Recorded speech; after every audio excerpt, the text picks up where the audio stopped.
Get up and get out. Get out. Get out. I have a question for you. Say Christ is Lord. Say Christ is Lord. Say it. You say Christ is Lord. Get out. Get out. Christ is Lord.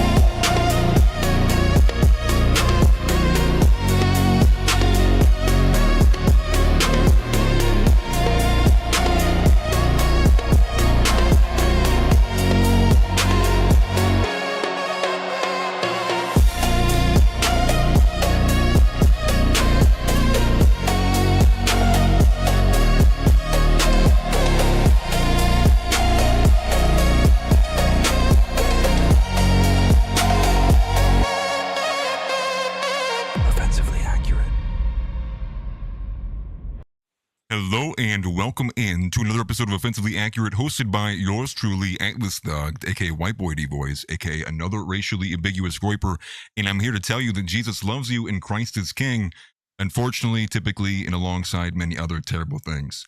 And we're going to get a few things out of the way right at the beginning, but not many terrible things today, actually, because we have our featured collab of the week, Mr. Beardson Beardly, coming in with us here in a second, but a short piece of order to get through. As always, Athenor Metallurgy, shout out to the singular sole sponsor of the show. Check them out at athenorllc.com for any kind of custom 3D print with polymer, steel, metal, all other kinds of materials. They do great work over there. Second to that, we actually have a... subscribed on YouTube. Also, let me go ahead and get rid of this, actually. I appreciate the subscription, by the way. All super chats, power chats we'll be doing at the end of the show to save the flow of the conversation. But what I wanted to say at the beginning, too, is we are doing a giveaway for a copy, a Steam code for a copy of Warhammer 40k Space Marine 2. And I want to say a shout out to Capo Groiper for donating that to the channel. And we'll be giving that away at the end of the stream. All you have to do to be eligible is be active or be watching the stream for at least 10 to 15 minutes. And then if you are subscribed to the channel, you actually have a 2x rate to actually receive the code. With all that out of the way, without further ado, welcome in, Mr. Beardson Beardly. Who are you, sir, and what do you do? Hey, hi, my name is Beardy. Also known as Beardson, Beardson, I don't know, whatever variation you want. I'm a live streamer, I guess right-wing extremist of some kind. Pretty chill guy, very cool, handsome, epic, handsome. Yeah. Popular, cool guy. That's me. Yes, the chattiest of chats. I think, what did EDP call you? You said it was like Bearton Bradley. It's like what I heard him say. Nobody can seem to get it right. No, for some reason. I mean, I feel like it's pretty simple. Me too. You know, I don't know. I've noticed people of the darker persuasion really struggle with it, especially. Yeah, what is that? It seems to be there's a pattern there. What would that be?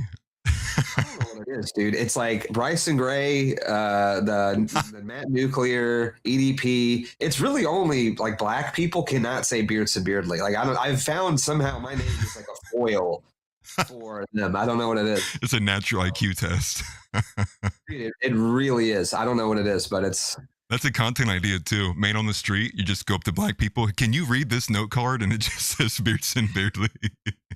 Yeah, like I really don't get it. Like I've never had this. I don't think there's ever been like a white person that's ever gotten my name wrong. I don't know, but yeah, here we are. No, well, I appreciate you coming onto the show, man. I've been a fan for a long time. I've been lurking since like 2022. Probably lurked for years until I decided maybe I would speak up and maybe get involved a little bit more than what I had been. But you are the Alogger's final destination. That's actually what I titled the YouTube show for today. And it's funny because we recently got off the back of Chad Champion. That was kind of short lived, but recently now we have the Matt Nuclear stuff. And I was kind of curious to kind of get into a little bit of that. Did you see any of the latest leak or drop that came out from, I think it was the Unfuck America tour that went into detail on his contract? Yeah, I kind of feel a little responsible for that because I think I'm the one that turned them on to that. Yeah. Because when we had our debate, I kind of had talked about where I had gotten it from, and I guess they pulled it from the same source that I did because I mentioned it during our debate. Yeah. And I didn't really want to get into like too much detail about it. Like I really honestly wasn't planning on leaking anything, you know? Right. I didn't really leak anything. Maybe like one screenshot or something I showed on stream or whatever, just to show like the validity of it. But Right. I was really kind of trying to tip him off. I was really trying to be a nice guy. I was like, listen, all of your like private documents that you've uploaded are available like publicly to use if somebody has that link, which I do. Yeah. You blast it on your stream. And I guess instead of just taking like any precautions at all just to go in and private that conversation or to like delete that VOD or scrub that out, he left it up and now it's everywhere. So Right. I don't know. Tried to help. My first thought with it was I was like, is that a violation of the contract? And then I think Chief Shumpster picked that up too. And I'm kind of curious, like maybe that's a reason to fire. And I'm kind of thinking, are they going to fire him? You know, it's like he got a 60-day, I think, temporary status. I was reading into some of the details of it. And I'm kind of both minds. I can see them keeping him despite all of this, but I can also see them firing him because of just how toxic, I guess, this has become so quickly. I guess, what do you think is going to happen to him? I don't really know. I don't think that they'll fire him just because of, I think, the optics of it. I think the Daily Wire is already in trouble. I mean, they're seeking like a $100 million, evaluation. They're firing employees left and right. Their subscriber numbers are down. So I think they probably won't fire him just because it'll look like a sign of weakness, right? Like they just hired this guy, propped him up, and then within a week, the Groypers come in and destroy him and leak everything, and then they fire him. So I imagine they'll keep him around. Financially, it would probably be the best move to fire him, but just subscribed on YouTube. Hold on, Mia. Sorry, I just wanted to move that away. But no, I completely agree. The optics thing for me, I was like, I didn't even think about that. I guess I was more so thinking like because he has engaged with the Groypers, then like they would keep him just because of that. Like he's their how do you say this on YouTube? He's their house person who will do some of the dirty work for them, and that way they can keep their hands clean. Yeah, that's kind of the way that I view him. Is they hired him as like sort of a response to the Groypers, thinking that he would be the natural foil, like some African kid who's like, kind of spurgy and debates them. I definitely think that's part of why they hired him, because that's why people are like, oh, they're going to fire him after he talked to Beardson Beardley. It's like, I think that's why they hired him. I think clearly he is a response to the Groypers. He's young, and he's going viral. Not right. Really, but he's built off debates. That's like where he came from, right? From TikTok, then to Jubilee. So he's more so of like a debater, like a bulldog, I guess, if you will. So they probably will stand, I would imagine, although his contract is like insanely aggressive. When people are comparing it to like Hollywood Studios contracts, they like own his name in perpetuity for like the entire term and the show. It's like the same thing from the Candace Owens contract too, and I think the Brett Cooper stuff as well. That's always been the Daily Wire. Yeah, because Crowder leaked their contract too. It's the exact same thing. Yeah, it's super aggressive. They own the channels, they own the name. Like it's a whole thing.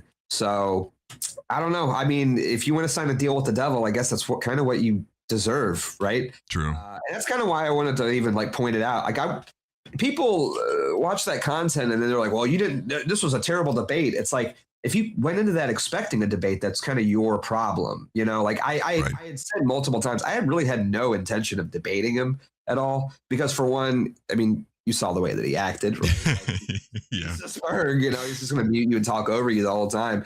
And two, I just don't really see the point in like engaging with somebody like that in an intellectual debate. Like, I feel like we're at the point now where like our ideas have sort of won in amongst the popular consensus. And so I really don't, I feel like the time for debating was like 5 years ago. Now I think we're at a point where we're in a position of power. Like I'm ratioing him even in his own Discord server. It's like, why? Oh, I didn't see that. Oh yeah, dude. We the day, what was it, Monday? Yeah. We found his Discord server, and me and Wurs and a bunch of people just hopped in there, and we were just like, where's the show? Because he wasn't doing a show that night. And we were getting more reacts. He was playing Fortnite. He was playing duo Fortnite instead of debating you guys. I remember that. I saw the screenshot of that. I mean, when I saw that too, I had the mindset of he probably was about to, and I bet you they pulled him back, and they were like, let's give you a 24-hour boost. Let's bolster your pro-Israel points. because we know that's probably more than likely what's going to be getting talked about. So I saw that as a little bit of that. Like they're going to probably pull him back. Maybe Ben Shapiro is going to be coaching him like in the red corner of the ring. Like, okay, you're going ready to do this, talk about this and this. And he didn't talk about anything. When you debated him, it turned into like a bunch of deflections, even with Michael Lionheart and other people. It was about Catholic doctrine. It was about relevancy. It was about, I mean, anything but. And it was wild because in his topics list, in the corner of his overlay, it literally says, "Is Zionism bad?" Never even, didn't touch that topic once. And it's like, he was at least skilled in the element of like being able to deflect everything away and make it about what it wasn't.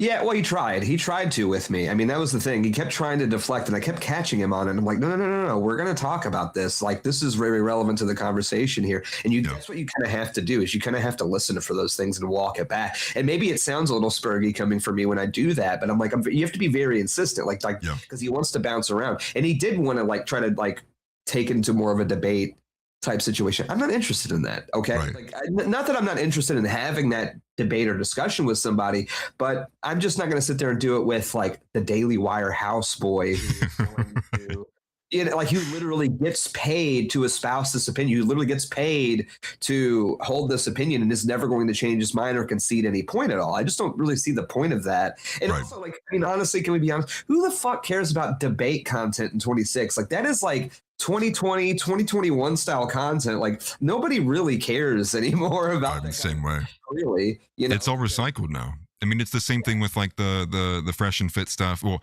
you know, I like Myron Gaines. I don't know whose Myron is, fit or fresh. I don't really care. But it's the same thing with the Whatever podcast. Like back in 2021, it was like, oh man, like, look, these girls are getting owned. And then it was like 6 years later, it's the same exact conversation happening over and over again. And it's like, I don't know who can watch these 8-hour Whatever podcast streams. Like, you know, it's got to be like a whole army of incels who just like get out or get the cathartic nature of just seeing the girls get owned. But even that is like, what is that? What purpose does it even serve anymore?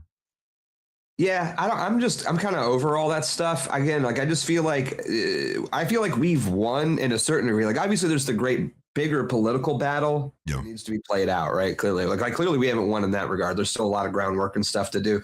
But I just feel like, at least on the internet, in terms of like our ideas being pushed down the field, like we are in that advantageous position. Like, we are ratioing Ben Shapiro and the Daily Wire now. Right. You know? Like, and we have to start acting like it a little bit, right? And you don't act like that by engaging with your enemies in like a serious, honest debate. It's like, no, fuck you, you lost, you're a shill, suck my dick. You know, that's kind of my attitude of it now. And if we don't start like kind of like throwing our weight around to a certain degree, and like if people want to like sit there and actually engage with this stuff, then I think it looks weak.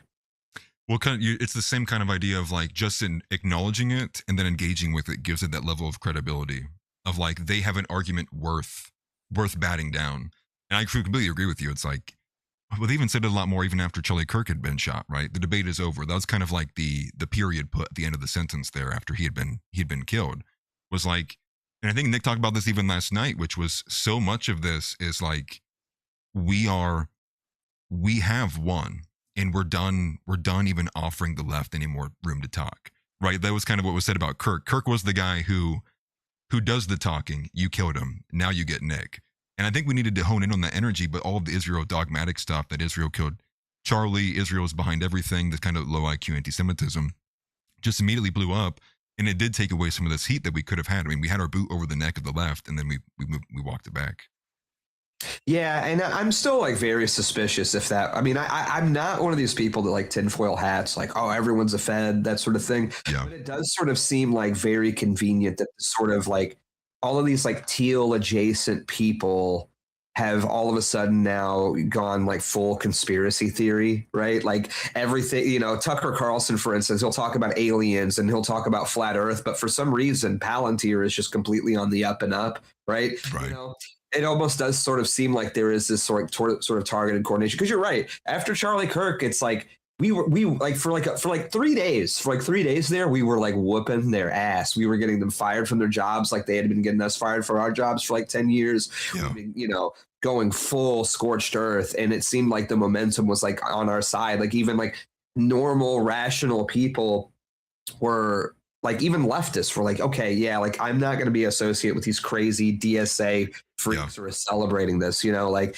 I don't like Charlie Kirk, but it's horrible what happened. And now where we're at, like 8 months later is a joke, Right. I mean, well, I think back to like how Asmongold, I think it was like the day after, Asmongold was like leading a community group together, or like he started a community, I think on X, to like go after these people who had been posting about or making fun of the death, doing like there was that one black kid who like was doing it out in public. There was the woman who were wearing the suits. They were like even selling these outfits somewhere, probably on Etsy, I would imagine.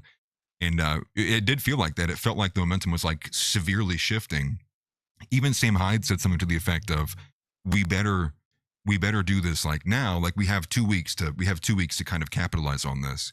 And then now where we are right now, it feels like we lost all the momentum, especially when you're looking at New York City being dominated by Zohran Mamdani and every other DSA agent out there. You just kind of it makes me angry almost. That like we kind of lost that moment in time. Yeah, and it's unfortunate that it happened. And it seems like it's now starting to even extend towards the Israel critical stuff as well, right? Where it's like the leftists are now sort of trying to position themselves as the more like Israel critical people. You have like Haz and Hassan, and now like I guess Sneeko is joining. Dude, who knows what Sneeko is? Yeah, he's a cuck. I know that. But other than that, I don't really, I know where he sits. Right. I don't know if he's left or right, but I know his ass is sitting in the cuck chair. Your tweet the other day got me so good. What was it? It was like, they're trying some new mode for Xbox something. I don't even know what it was, but it was like the cuck chair. Yeah. They had like the two people on the couch and one person sitting on the couch. Like, wow, they're adding Sneeko mode to Discord. That's crazy. I was dying, dude. It was so good. Yeah. But it's true. And it's sad because like, you see all the skin suiting happening and you see like how the left has responded to some of this too. Like it cracks me up now to see Hassan Piker wear a suit like, day in and day out. He's trying to copy a bit of the flow. Like he's trying to get it a bit more serious, but it doesn't change for the fact that everything that comes out of his mouth is just like some of the most retarded shit you've ever heard in your life. And it's like, yeah, the suit may help you a little bit, but I don't think that's like making more people tune in to what you have to say. And I guess I'm just, again, like it's just insane that what now is happening though, is the left is wielding this Israel issue. And just like Nick said, it's becoming this Trojan horse that all the other progressive left ideology follows right behind it, inside of it. And it's like, what do we do to stop this? Because it's like pulling teeth to get anybody on the right wing to even halfway step away from this pro-Israel position. And it's like, here we are once again, this umbrella issue of Israel, the right wing is just letting it all fall apart. Yeah, and it's a big like cultural thing too, I think. I mean, I'm going to be speaking a lot from like old head, like I'm kind of been around for a while, a little burnt out sort of experience here, because it's interesting because what you're seeing now too is like a lot of right wingers becoming more sympathetic and like opening up to like left wing ideology. And I'm definitely not like a typical conservative by any means, what I mean? Okay. In terms of my policies, like even like economically to a certain degree, I probably agree with the left on some things, right? Yeah. Like I'm actually okay with like, I don't know. Well, in an ideal world, I'd be okay with like socialized healthcare. The problem is we have 20 million illegal immigrants that are going to take advantage of it, right? Like, true. But like in a perfect world, I would be okay with the government like paying for healthcare. I think that's a good thing.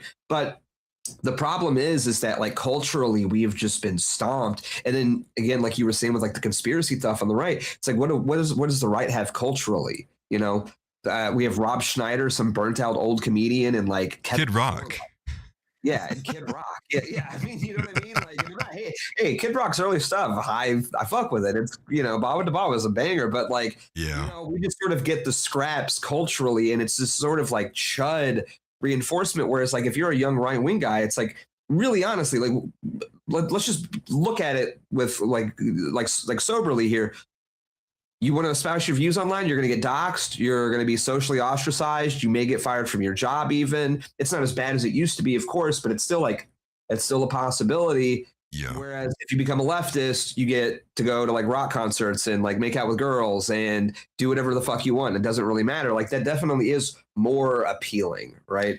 Yeah. When I actually had a stint on YouTube where I started like, I think it was like around 2019. And ultimately kind of just packed it in, was like, I need to get a real job. This isn't working. And then I came back to it around 2022, 2023. with an idea of exactly that, which was when I was watching Asmongold, it kind of occurred to me that he never reacts to any video from like a right winger. Like all the videos that Asmongold reacts to that are about video games or about this event or this cultural thing, it's all like a left wing, or what you say, like a normie, like typical liberal kind of status quo kind of person. So when I came back, I was like, that was the mindset behind what I wanted to do. Is like, I want to start making videos that he would react to. What would be something that Asmongold would react to that's not this straight up, no editing, no nothing, just man in a camera going, no illegals, you know, no, the debt's crazy. It's like nobody wants to react to that. That's not like riveting. It's not inspiring. It doesn't draw much more attention beyond the people who are already privy to those ideas or have like the political priors to that stuff already. And it had a little bit of a success, but I completely agree with you. It's like, that's one area we have to severely start taking back, because it's one area that we've never really made any kind of headway into. And that's why I want to kind of get into a bit of like the old school RuneScape scene as well too. We'll see how that goes, but stuff like that, you know, trying to do a little bit of footholding there. Yeah, I mean, I think the right needs to like loosen up a little bit, you know, there's like a middle ground here. That's like, obviously we still want to be right wingers. Like, we're not going to like vote for Zoran or anything like that. You know, Right. like that is like way too far. But like, I do think, I don't know. I'm not cool or anything. All right. Like I'm not Cooler than me. I'm a cool guy. Okay. I collect fucking PS2 games. All right. You know, PS2 is goated though. it is goated, but like still, you know what I mean? I'm not like tapped in on what's cool and what isn't with the youth. I'm not trying to like say that I am. Right. But what I am saying is, though, it's like the right wing's so like angry now. Like, I got into this back in 2016 because it was fun. It was like energy. It was like there was an energy there. Like everybody was just having fun. We were just shit posting, having laughs, and it was really funny and cool. And now like there has been this sort of like anger and resentment that has taken hold of the right wing. I think that where it's not really like fun anymore. People are just like getting online and like bitching about black people all the time. Right. And it's like, you know, like, look, don't get me wrong. Like, I have my opinions or whatever, but like, I don't hate black people. Like, I have black friends. They're chill. They're cool, you know? And Yeah.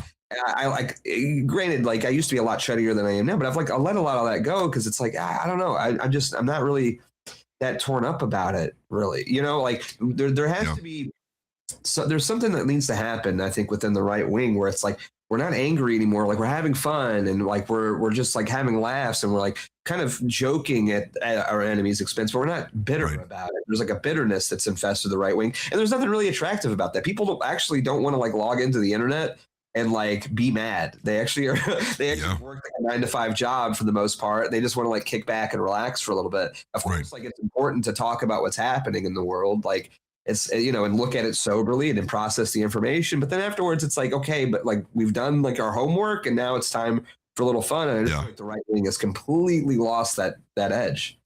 It's weird. It's kind of hard to describe, but like you're spot on with it, because there's been times even like for me, for example, I've been like politically prior for my whole life. So, but I do feel that feeling of like when I would be like super excited and I want to like, I'm talking to like even my parents about like, hey, there's this like political thing. It's like 10 minutes later, it's like, they're like, are you done talking? You know, are you done talking? Like, they don't care. You know, it's like, it's not expiring. They don't care about what's going on, you know, 4,000 miles away, like in some other country. But it is a statement on the right wing, which is it's become purely reactionary and like very little actually being done. It's all complaining. And misery loves company. And on the race thing too, it's like, I would imagine this is going to actually become more of an issue, because I see it like, even if the right wing continues this kind of stronger push, right? We're expanding the Overton window. It's slowly kind of marching to the right. At least we're hoping it stays that way. I think I would expect we're going to see a lot more of the Christ first versus the white first kind of matchups, especially as it becomes more broad. It's just that, I mean, I can't do it. I can't bring myself to hold race as the supreme value. I think that, to me, I find that to be insane. And I mean, all of it being said, though, these are some of the people who I think I despise more than some of the left wingers. Like the left wingers are like, that guy's an idiot. But some of these guys are really intelligent on the right wing, but it's like they're just insisting upon it. And that's a huge problem in and of itself. It's like all these small white nationalist groups constantly bickering. And it's like, who would want to be a part of that? Who wants to even be around that? It's like, can't we just like exactly what you said, have fun, poke fun at Matt Nuclear looks like an acorn?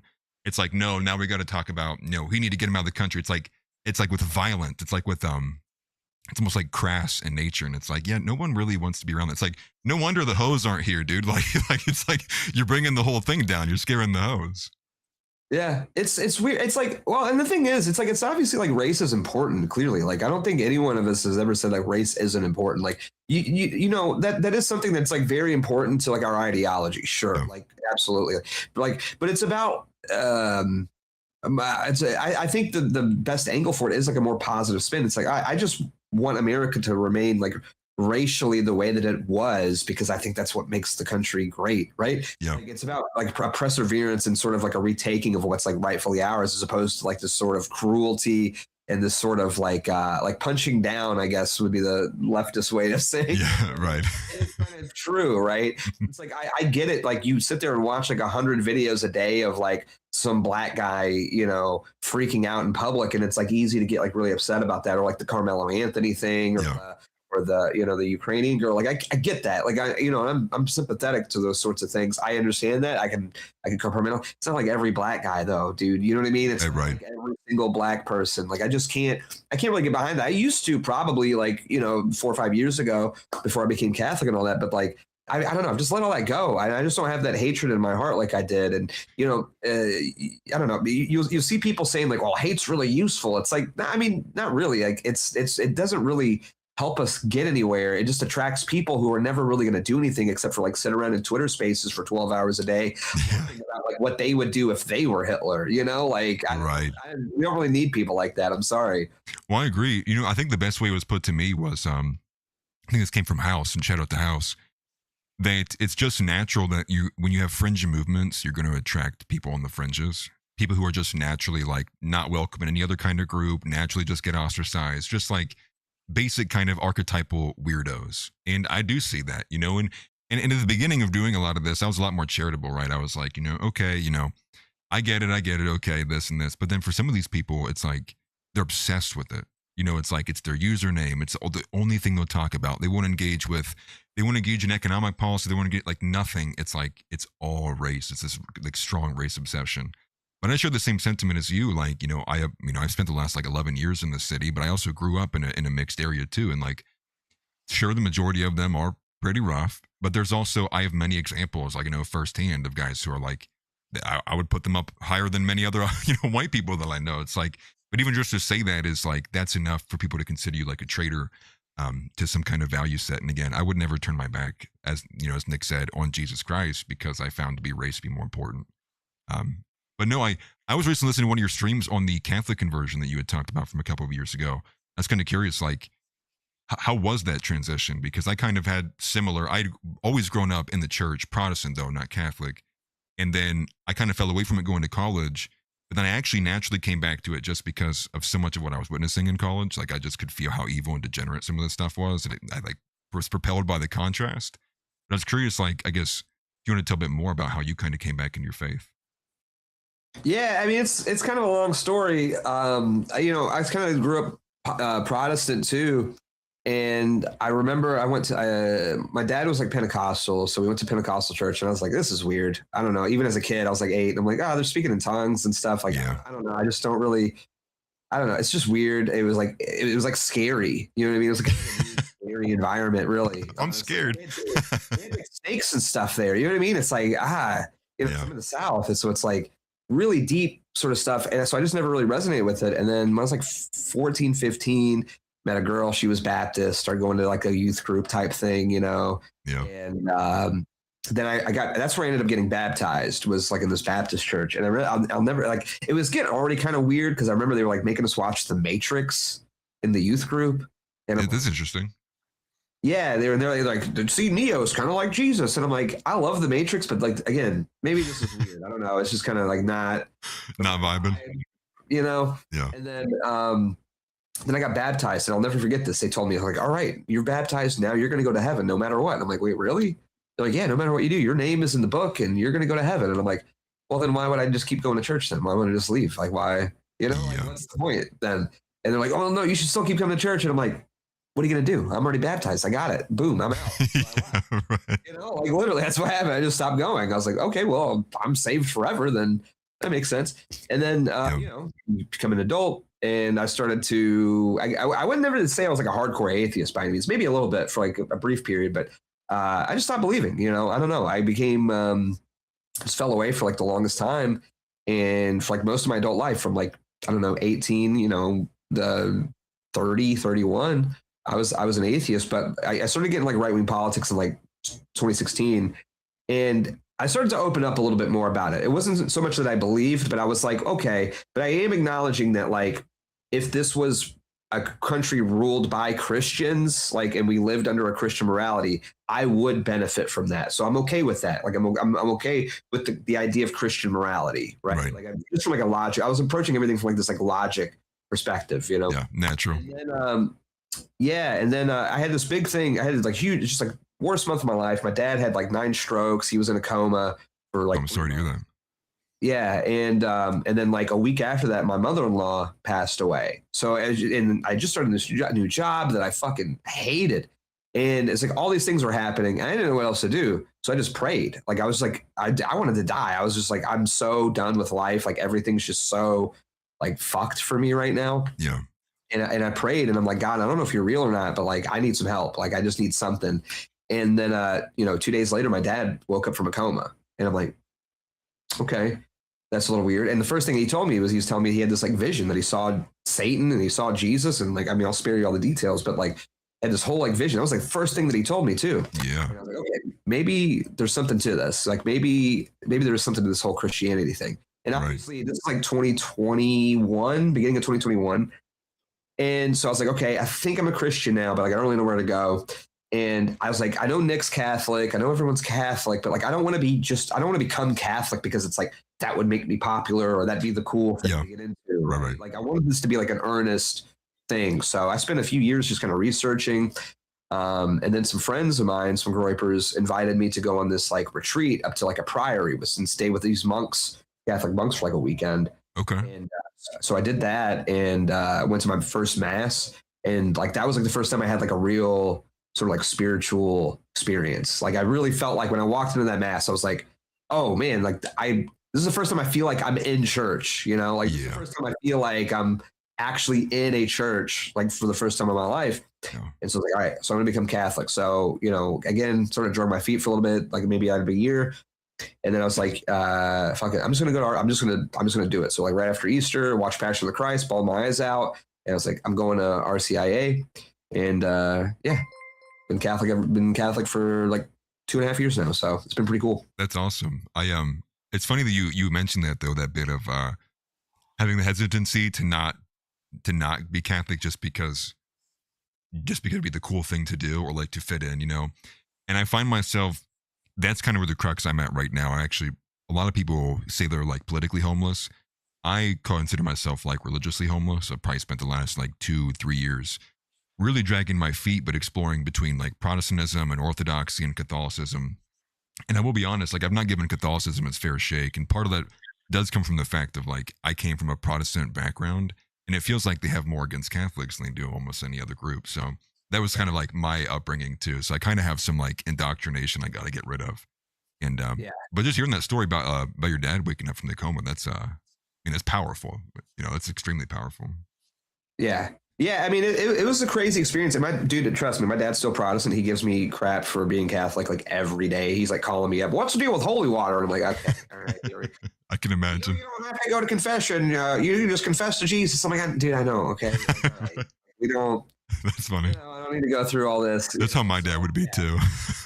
Yeah, it's tough, dude. I mean, he loves me. He's just glad I'm going to church, so that's cool. You know, he's not like super judgmental about it, but he's definitely like always like ribbing me about it all the time. Yeah. But yeah, it's a tough thing, man. Like, I think, you know, because like, you know, not to like give you advice or anything. It's just like just do the research, man. I mean, really, honestly, it's your path. Like, don't let anybody else try to influence you as to terms of like where you should go to church or what you should do. You know, like obviously I would be like, hey, go to Catholics. I'm Catholic, right? But like, you know, your relationship with God is yours. You know, and that's really all that's going to matter at the end of the day. You know what I mean? Well, I appreciate that. You know, Pine Sap's dragging me unwillingly towards it, but you know, no, just kidding. I love Pine Sap. He does a great work, and if anything, Pine Sap's probably been one of the strongest influences on me of like looking into Catholicism. I'll give him that credit. He's really good at what he does.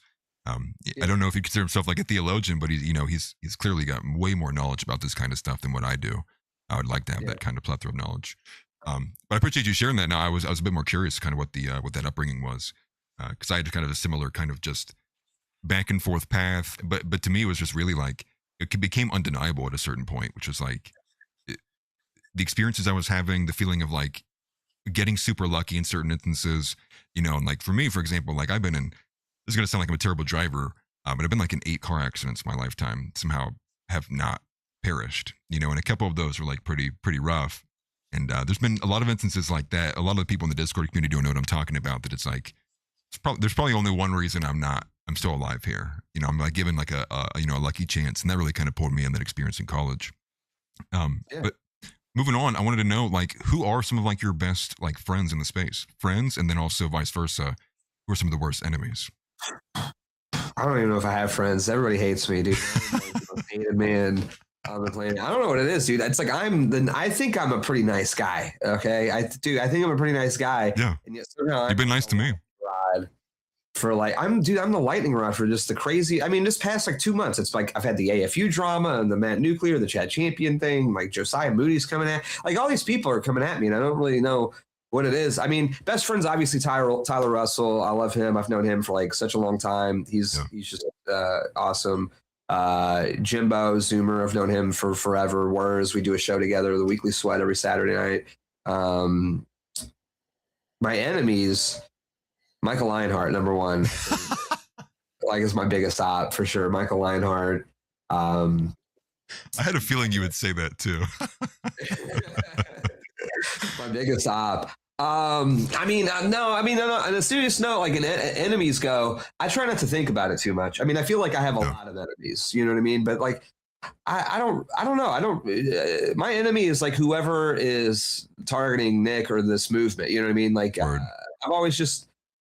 I've always, you know, I'd like to think me and Nick are friends. Like I love him to death. Like he's done a lot for me. And like a lot of people will give me flack a lot. Like, oh, your Nick's like a tack dog. It's like, yeah, I am. Like, you know, this is like a one-way street. Nick's done a lot for me, like both, you know, in private and professionally. Like, you know, he gave me a spot on Cozy when I had nowhere else to stream, you know, like he's invited me to like every AFPAC and every event that he's ever done, you know, like, and I'm not a person that like takes all that for granted. Like obviously Nick, from a political perspective, he is like my champion. He's my leader, and I want him to win on the sole basis that if he wins, then my political ideas will flourish and thrive, and that's awesome and very important. But like even on like a personal level, like I don't know, I'm a very loyal person, and I extend this to a lot of different people. Like if you're nice to me, or if you do something kind for me, or you go out of your way for me, like I like to try to like, you know, reciprocate that in some way. I feel like that's a quality that's like really lost, especially in politics, right? Like politics is so, people don't realize how like cutthroat it is. Yeah. You know, like everybody is out. You're mixing like Hollywood type behavior of backstabbing with like power of politics. So this sphere is very cutthroat, and people will like betray you on a dime. I've been stabbed in the back so many times by people. So if I find somebody that's like willing to be loyal to me, like I feel like you kind of have to extend that forward, you know, even if it's somebody who maybe you don't agree with on everything, or maybe they have like some sort of personal flaw of some kind. Like I don't really care. I try to look past all that stuff and just try to reward, you know, that kind of loyalty and respect. I feel like that's very important, you know? No, I completely agree. You know, I guess I had a couple directions I was going to take that, but on the loyalty one, I think we'll just keep the flow of the conversation there. This is one thing that I've like, that stuck out to me, because the way they always talk about like men are more receptive to hierarchy, like men are much more willing to understand hierarchy and work their way through it, or at least respect the structure of it.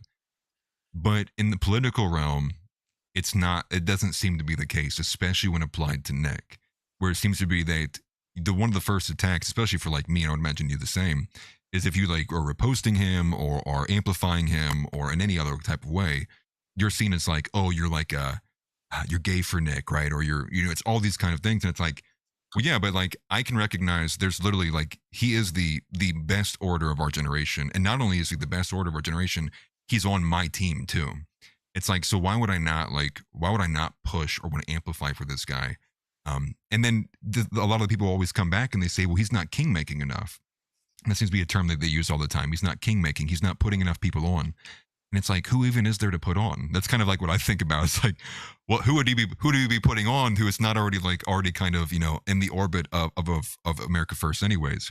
And so I guess I was kind of curious, like, what do you think about that kind of change? Because it seems like many of the Groypers just go right along with it. They get it, they see it, they understand how to operate it, they lurk and they move.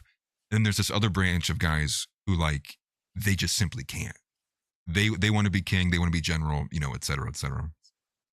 Yeah, I mean, that's really the thing. There is a lot of jealousy, that's really what it comes down to. Everybody seems to think that they are going to be the guy. And it's like, I mean, I have no problem with people who just like maybe disagree with Nick, but again, are kind of doing their own thing though. But you'll notice this with everybody. It's never like they just want to do their own thing separate and not like bash Nick. They always have to try to take away from what Nick has built. It's right. Always some sort of cheap shot or Oh, I'm just offering a criticism. It's like, okay, yeah, thanks. We don't need your fucking criticism. Yeah, but you should do your own thing and shut the fuck up. Like that's how I feel about it.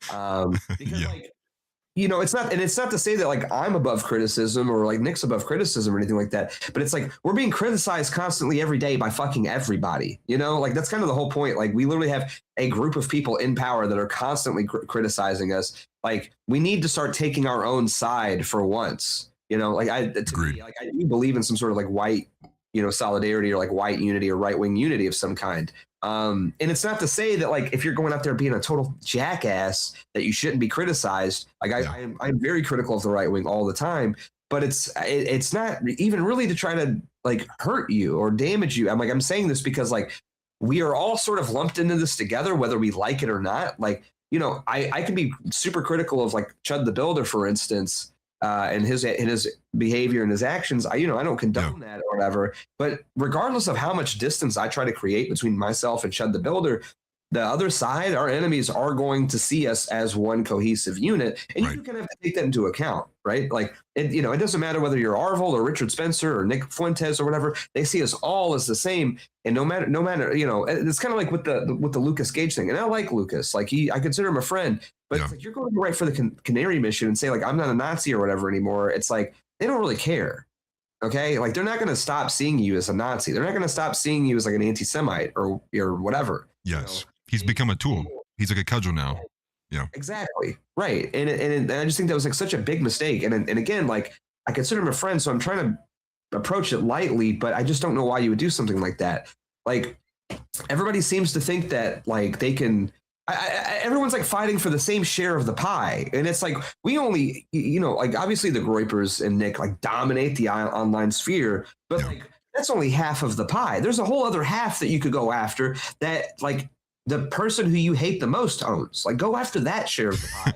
Right. Fighting for like this like niche little corner. You like want this specific bit of the crust. I don't know. Yeah. It doesn't really make much sense to me other than it is like a lot of petty jealousy. It's a lot of like these petty little things that I just don't, you just can't take people like that seriously. Like they just don't have like a political mind, like this whole game is about like instincts. And if you don't have good instincts, then you're not really going to make it, Exactly. The Lucas Gage thing kind of threw me for a loop. And I don't really have much of an opinion on Lucas Gage. And in no way do I want to even try to attack him at all. But it was just kind of confusing to see this kind of fall away. I guess, and maybe you could shed some light on this. I guess last I had heard he had some issues with like the family at home. I don't know if he had been separated or if there had been like a divorce there. I knew he went through an extreme period of getting swatted. What was it with the pizza orders? Forget how long ago that was, but there was like, I mean, I felt for him then. I mean, he's getting, every like 10 minutes, some random Mexican showing up with DoorDash, here's your order, sir. I need cash. But the Canary Mission thing was like, that was, I guess to me, I felt like that was a step over the line. You have this, you have the meeting with the rabbis, then you have the Jeremy Boring episode, and then you move to this, the Canary Mission. As far as I understand, Canary Mission's like done a lot of work to dox a lot of right-wing voices, especially in this sphere. And to me, that's like, I could get it if you wanted to apologize because maybe you want your YouTube channel back, which seems to be some of the posts would suggest. He's in the AI chat. How can I get my YouTube channel back? So maybe it's a bit more or less of jealousy, more of just wanting to, get the channel back. But at the same time, it's like you're going to work with the people who would do everything in their power to see your friends, or your so-called friends, I guess, like destroyed, removed from their home, doxxed, etc. Like that, I can't, I guess, let go of. You know, that to me is at least stands out as something. Yeah, and it's interesting. I don't think Lucas is like intending to attack Groypers or Nick or anything like that. He's been Right. even throughout all this whole thing, he's been nothing but like sort of charitable, I think, towards all of us. And I really don't think that Lucas is like doing this like maliciously. I do understand his perspective. You know, he got burned by Stu Peters, Jake Shields, Dan Bilzerian, all these people that he considered friends, and he went all in for, and he sort of paid the price for it, right? Like, I mean, he was getting doxxed. I mean, he had getting swatted, had the FBI showing up to his house and all this stuff. And I get the strain that could have in your life. I've been there. I've had people harassing me in real life too, and swatting me and everything else. I get that. It's you know, it's easy to like put on a brave face on the internet, but it does kind of get you after a while. It's like, it's just kind of like lingering in the back of your head. So I am sympathetic, and I can't extend sympathy towards him. But even him going on Jeremy Boring's show, it's like, I don't really mind. Like, if Jeremy Boring asked me to go on a show, I'd probably do it, right? Like, that'd be an interesting conversation. But Canary Mission is like a line that shouldn't have been crossed. I mean, these people literally want all of us dead. And I think his goal is to sort of cast a light on the more low IQ anti-Semitism, like the Jake Shields and Dan Bilzerian and the Stu Peters, et cetera. But the issue is, it's like you're working with people who also want the people that you claim to still like dead. Right. Like, that's sort of the problem. Exactly. If I was like locked in a room with like the leader of Canary Mission and they had a gun, they'd shoot me in the face. Like, Right. You know what I mean? Like, if they knew they could get away with it, they would just fucking kill me. And I can't really condone that or be supportive of that. Like, you know, I have empathy, but my empathy can only extend so far. Once you start like working with the enemy, like directly with the enemy and emboldening the enemy, that's the point where I have to distance myself. Me and Wurzel were talking about this on the Sweat Saturday, and he brought up a really good point. Like, this is something, I have no problem with him going after Jake Shields or Dan Bilzerian or Stu Peters. I don't like them either. Right? Same. But these are sort of problems that need to be handled in-house. You know, these are sort of problems that need to be handled within the right wing, and not bringing in people who actually hate us to try to like damage their reputation or their credibility. It's like their credibility is already damaged with those people. Like, you know what I mean? Like, if anything, now you're damaging your credibility by siding with them instead of just like keeping this in house, still being like, this is what I believe. I've had a change of heart. That's fine. We've all had change of hearts. That's fine. But like, these are things that should be handled within our community, not with like leftists who want us dead, you know? Completely agreed. That's why I'd made the comment there too. I was curious if there is an element of this that's like family related, like if there is like, you know, maybe threats of divorce, or like he wants to see his children back. And I don't want to even bring, you know, shed light to that, because it's just a terrible situation for anybody to be in. But I could at least begin to understand that if that was the case. Like, now you're in a position where people you thought were your friends, like Stu Peters and others, you get rug pulled on a meme coin. You lose all your, you kind of lose all your friends, and then now you're going to lose your family too. It's like, maybe he is just in this kind of desperate, I guess, kind of position. But at the same time, I also think too is like, was that risk not understood in the beginning? Like, did you not?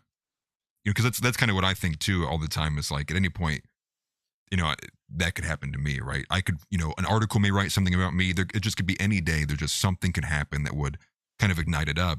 And I look back at like Tyler Russell's experience, right? When his Discord, I mean, they doxed like 50, like, was it 50 or 60 guys out of his Discord? Like, every single one of them, their profile, their name, their address, how old they are, where they work at. And so I guess there's a little bit of an inherent risk into it.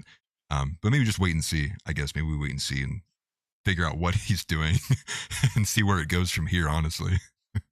Yeah, I mean, like you said, I can be sympathetic, man. I get it. Like, we've all, if you've been in this long enough, you're going to get burned to a certain degree, especially if you reach any sort of like level of notoriety. Like, certainly that happened with me. I've paid, you know, personal, you know, ramifications for doing what I do and being who I am. Surely, and I'm not mad about it. Like, I knew the risk signing up for it. Like, I knew getting into this. I mean, I could walk away at any time, and I chose not to. You know? Exactly. And you know, I wish Lucas nothing but the best in terms of his personal life. I don't really. The thing is, I'd be maybe a little bit more okay with it if it was going to work, like if his plan was going to work, but it's not. Like, they're still not going to like you or accept you. You're not going to get what you want. These people that you're like simping for, don't believe in forgiveness, right? Like they're not Christians. They don't believe in this idea of compassion and forgiveness and change of hearts. They think once you are that person, you are that person forever. Yeah. Or even if you're not that person anymore, you should still be punished for the person who you were. Like they don't practice that sort of stuff. I think it's like not, it's just a big miscalculation. Like I have no problem with somebody like writing an article. I give a fuck who you write an article, but it's like, can we if you're going to do something like that though, do it correctly. And I just don't think that he's really thinking about his moves or how that's going to impact people that's around him. Like there's just nothing but negative going to come out of this, you know? Agreed. Yeah. And that's why I'm thinking perhaps maybe it is, because I consider Lucas to be, typically, smart and an intelligent person. So maybe this is an element or is a touch of acting irrationally because maybe driven by emotion. That's why I was kind of thinking maybe that there's a family element to this too. But again, unsure. Moving away though from Lucas Gage, I think I heard this from you. We'll get it back in a brighter spot. I think I heard this from you that you were going to come back to YouTube to beat Verillium in subscriber count. Am I recalling this correctly? Yeah, I'd like to. I've been meaning to do it, and it's just like one thing after the other. Like, haven't been able to start yet, but like, I really want to do that. I don't know what the content's going to look like though. I definitely want to do something.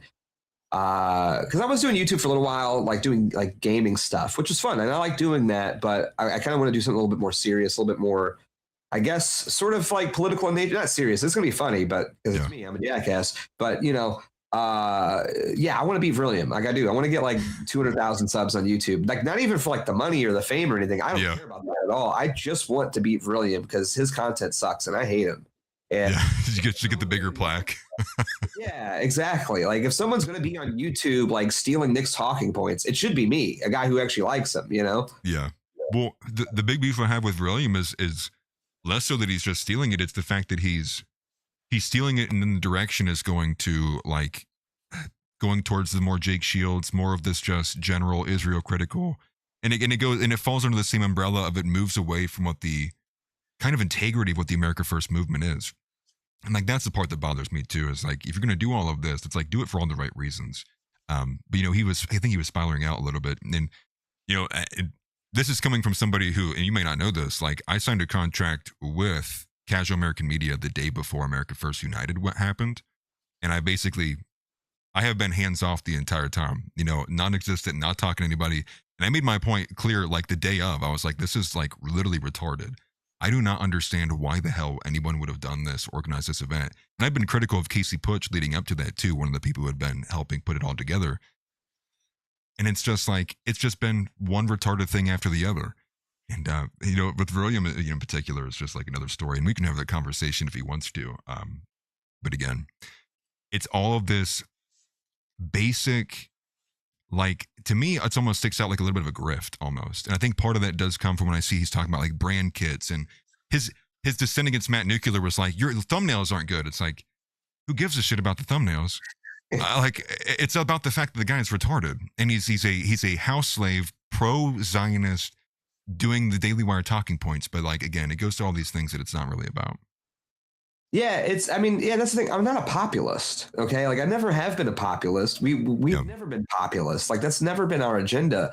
It's like, it's weird to me how he wants to like sort of cozy up to the Groypers and even espouse some of our talking points. But then it's like, I'm going to help the Democrats get elected in 26 and I'm going to give them all this. And I think Democrats are actually awesome at base. It's like, really honestly, if I could just speak frankly here, I think he just wants pussy. I just think that he wants pussy. This guy has been in every e-girl's DMs, like empath, every e-girl's DMs.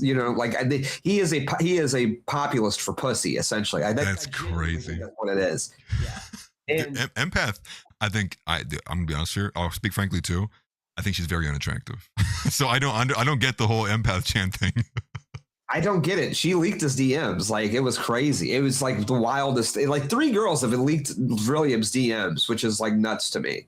It's like, dog, like you are so bad at this. But yeah, you look. Here's the thing. It's like he kind of sort of. I got to be very careful the way that I say this because we've all seen the pictures of Verillium in a skirt. Yeah. I used to be a musician. I used to be like a lefty that like I toured briefly I really got into like that lefty creative stuff. So I kind of get that to a certain degree. And I'm always going to have like a little bit of that in me. Right. Yeah. But it's like he can't really seem to let that part of him go and become like an actual real just like right winger. He seems to think that like all that matters is that we're critical of Israel and we're critical of these people. And it's like, yeah, there is no point in red pilling people if we're not going to steer them in a right wing direction. OK, there's no point in aligning ourselves with somebody who is not OK with mass deportations. Like he's the one that invited the Docs ICE chick to the AFU event. It's like, why on earth would you think that allying yourself with somebody who is against deportations entirely is a good idea? Like, I just don't understand this mindset of like, okay, we are against Israel, we are against like Zionist power, but then you're going to ally yourself with people who espouse the exact same beliefs as the Zionists do. Right. Like, so like, what's really the point and the utility of that exactly? We're just replacing one group of people with another and they have a different skin color. Like, I don't really get that. Well, it's because like their charter is like, it's like many of these people, and I think I have a debate. We're gonna have part of a discussion and a debate next week with one of these guys, well, a couple of them actually. But it's because the charter of them is like the number one issue, and it's like there's like massive miles of distance. It's like number one at the very top. It's like Mount Everest. It's Israel, and then somewhere down in like the valley is like issue number 2, and that's like economics. And it's like for William, I wouldn't even imagine like pro-white or racial issues is even a big deal to him. I wouldn't imagine it's even like in his top 3, top 4, top 5 issues. And that shows you like, well, we're not the same. It goes back to that question, like, who is we then? Really? Like, who's we then? And then you see these people getting close and they get up and under with the Groyper movement, but it's like, who is we? I mean, even a woman, you see a woman do it, right? Like Groypets are okay as long as they're like, PFP, you're not doing the e-girl shit. But even at that, it's like, who is we? And I think it's a question people need to ask themselves a lot more too. But a lot of that's just driven from this too. And to me, I find it to be a bit of a grift. Now that it's become this mainstream thing, I think there's so many of these people who are just like, as long as I'm critical of Israel, I can espouse anything else because that's what matters the most to most people. So I can push in, kind of like what they're doing with the DSA, this Trojan horse of all of this. And what do you do? What do you do with that beyond rapidly kind of attack it, like what directly happened in the aftermath too? Because the Docs ICE shit is like, well, it goes to the same thing. Like now what they're doing is they're putting Israel under the same umbrella of like European colonization. It's a European thing, and it's like, do not lump white people in with Israel. Like, do not even start doing that shit. Now that I'm seeing it, it's like it's going to start pissing me off because that's going to be the rhetoric we're probably going to start seeing here in the next couple of weeks. Yeah, I mean, that's the thing, right? Like their criticism of Israel is only simply an extension of like their anti-white hatred, which is like totally informed anyways, right? Like it doesn't make any sense. Like, and that's the thing. It's like this whole divide, whether it's William, whether it's Sneeko, Jake Shields, or like any of these people, it's like of course, like we agree that like, quote unquote, Israel is bad, but we agree for completely different reasons. And that is very important, I think, to keep in mind. It's like they are mad because like, Israel is, blowing up the Gaza Strip. That's why they are mad and they think that they're bad people. It's like, I think that they are bad because they control our government. Like that's, you know what I mean? Because they are ruining America. Like that's sort of the difference. You know what I mean? These people don't really seem to care about America or anything. They'll talk about it insofar as that it helps them paint this broader picture that Israel's bad, but really all they care about is the Middle East. All they really care about is, this sort of like pet project or this pet issue that like, not to say that I don't care at all, but it's like, I really honestly, I obviously like it's terrible when people die. It's terrible what's happening over there. But the only reason I'm super passionate about it or talked about it as much as I did is because it was useful to paint a broader picture and to paint a broader character of how Israel acts and behaves on a world stage, right? Like exactly. That's kind of the point. And these people don't really get that or understand that. Like I don't, and also like I don't have a problem with like being friendly with somebody, like anybody, whether you're a leftist, right, whatever. But like but there has to be like a condition there too. It's like there has to be this condition, like I am not going to sit here and pretend to believe something or change my opinions about something. Like that's not going to happen. Like if you want to like be friends with me and team up on this one issue, that's cool. But you have to be okay with the fact that I am 100% in favor of mass deportations, and I'm not changing or budging on that in the slightest. And I think people like Williams' idea is that we'll just concede a little bit here. Oh, we'll just concede a little bit there because in the broader picture, this is the big deal, and then we'll settle all this stuff later. It's like no. Because while you think you're settling all this stuff later, what they're doing is funneling all these people onto their side. You know what I mean? Like they are not waiting to settle this stuff later. They are acting right now. They are outside of ICE centers, detention centers, protesting and beating the shit out of any right winger on the planet. Like, way. You know, they're not waiting until later. They are handling their business right now while you sit on your hands and knees like, well, as soon as we get Israel taken care of, then we'll start dealing with it. It's like, and that's not how any of this works. You know what I mean? It's so just naive. Well, and the fact though too is that's like there's also the element of like Israel is like vertically integrated. It's like this is going to be no small feat either. Like doing this is going to take a lot of time, and I would imagine even as like, I mean, and even at that, it's like we're even at the start of this too. It's like the start of it was actually just getting past the hump of people saying, no, it's not real. We just shifted, we were like one turnstile over of like, okay, it's real. So what's so bad about it? Yeah, that's kind of like where we are right now. It's like the conversation just started opening up. Yeah, well, I mean, the hump was like just even being able to talk about it at all.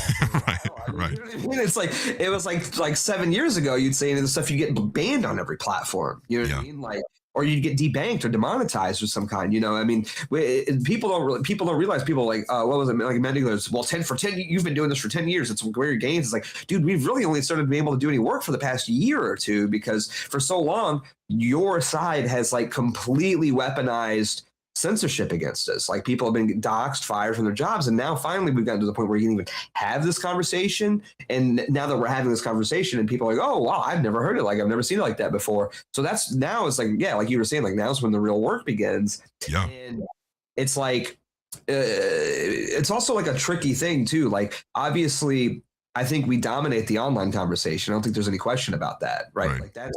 But translating that into real world power is like a totally different thing too, right? And even Trump struggled with this in 2016. Like, and you know, in 2015, early 2016, he had the online momentum. Like it was a lock for a long time, but he was losing in the polls for a very long time. And it wasn't until really like this sort of like, I don't know what it was, like the summer of 2016, where this real shift started happening with the debates and everything else, is when that internet presence and that buzz translated into political power. And then even now, it's like you look at Trump and he still has this like online like factory of people that will just like glaze everything that he says and does, but he can't get anything done, right? Like, so there is always this constant like balance between translating online like movement, like an online, you know, sort of, you know, likes into, you know, translating likes and views into like real world action. It's not that easy. Like, and what it really comes down to is money. And we don't have billionaires on our side funding us like Miriam Adelson. You know what I mean? Like, exactly. Really, at the end of the day, money is what drives politics. You buy elections. You know, I know that may sound like evil, but that's just the way that it is. Yep. You know, you're not going to, you know, look what happened with Thomas Massey, right? Like it was the most expensive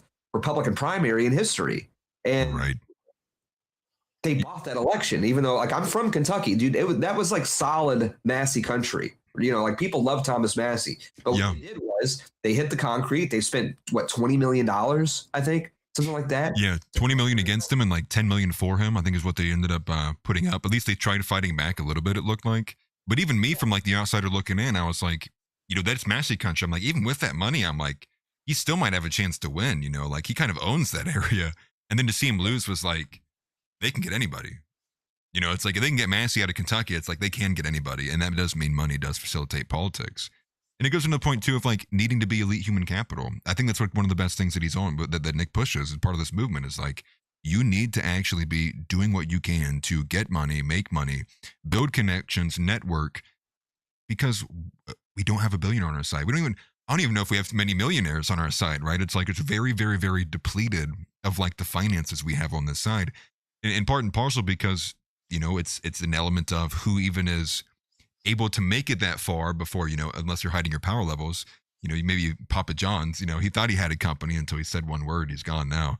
But that's just how quickly it can happen. And people hate that. They hate that there's not an immediate answer you can give them that fixes the problem tomorrow. And I always found that to be like, that's a kind of like a childish way to look at politics. It's like, the only way you get an answer tomorrow is you pick up a gun and you force it, right? And they disavow violence, obviously. But that's where these people are at. On one hand, I can understand the sentiment, which is like, you know, being so immiserated with so much stuff that's going on, black behavior, you know, degeneracy, can't open Instagram without, you know, boobs hitting you in the face. And so you do get this kind of like pent up anger, but it needs to be levied out in a long form way. You look at any of these kind of successful movements, the DSA, going back to like, I think it was like the early, was like the 50s, 40s, 50s, marching through the institutions. It's like, we're going to have to do the same thing if we want any ounce of success. But obviously there's people who are pulling out, and you have people like Arval, the Ozarkian Project. I think there's the Appalachian Project as well too. And all to me that's doing is it's like, you're splitting the spear. We couldn't have a whole-headed spear, but you're actively pulling guys away, saying like, no, let's give up, retreat. And that's been one of my biggest issues. And maybe perhaps it's also a good thing if those guys want to decide to just go off and leave the system. Maybe it's better for them and better for the movement anyways. Yeah, I mean, you know, people like that, I agree with you. It's like, I just don't see any really like utility. It's good for you personally, but it's not good for the larger movement, you know? Like, Right. if you want to go out and live in the world, like, that's fine. I don't have a problem with that at all. But to sit there and try to sell this to people like it's some sort of political solution, it's just like naive and stupid. It's like, this is not helping us. This is not moving the ball forward at all. Like, what white people go and live in like 1,000 conclaves across the United States, and we shit in a hole in the woods. Like, Yeah. you know what I mean? Like, how does that translate into like political power exactly? It doesn't. Right. The real key is like, we need the money. Like, you know, I hate to say it, it's just true. It's like, you know, we're never going to get like an Elon Musk to come in and save the day or anything like that. We're not going to have a Miriam Adelson to come in and save the day. But Right. what we can do is if we have 1,000 guys who are millionaires that are willing to throw in 10, 20,000, 30,000, 100,000 here or there, like, then that's when you can get the ball rolling. You know what I mean? And I think like, we don't even need as much money as our enemies do necessarily, because we have the energy and we have like the youth and the mobility, but we'd still need money to at least like get into that arena, to get things going, to pay people to go and door knock and hit the concrete. That's what the DSA is doing, right? It's like that's the reason why they're turning out. It's because they're mobilized, and they have funding as well, right? But like at the end of the day, they're sending 10, 20,000 guys out there to get people who've never voted for before to go and vote for their candidates. That's the secret. And I mean, and you know, obviously we struggle with an issue too of just getting candidates, right? But I think if we had the money, you could get more people like a James Fishback to come out, be brave enough to espouse our views and to run a campaign. It's just that the money's not there. You know what I mean? You don't get people aren't stupid when they're, you know, no one. The people who are stupid are the people like Casey Push, who are just like, I'm just going to declare and see what happens. It's like, no, the smart people who have a chance to win are kind of biding their time and like, you know, twiddling their thumbs and now waiting for there to be an opportunity. Because that's what politics is, right? Like you were saying, people just want to like snap their fingers and make everything happen. It's like, dude, if you're getting into this, you have to acknowledge that you're fighting against 80 to 100 years of like total, you know, Zionist takeover, essentially, right? Exactly. It took them a long time to get them where we're at. And I've like fully submitted to the fact that like, I don't know if we'll ever win in my lifetime, right? But Agreed. at the very least, if I can make things as easy as possible for the next generation to take the torch and run with it and bring it across the finish line, I'm okay with that, you know? But politics is a game of like taking opportunities, you know, and sometimes making opportunities, right? You have to be able to see like, it's sort of like, you know, you have to have this like vision. It's like the code in the Matrix, kind of like it's coming down. You know what I mean? It's like very foreign to you, and then you see like one little number in it, and you're like, "That's it, right there. Boom! There's like the telephone to jack you out and get you out of." Yes. It's like that's kind of how it has to is. Like October 7th, for instance, right? It's like nobody can facilitate that to happen, and yet, you know, for better or worse, that was like one of the biggest moments of like red pilling and you know, all of this, you know, it woke people up about the evils of Israel and stuff. So it's like you just have to be able to like find those moments and take advantage of them, you know.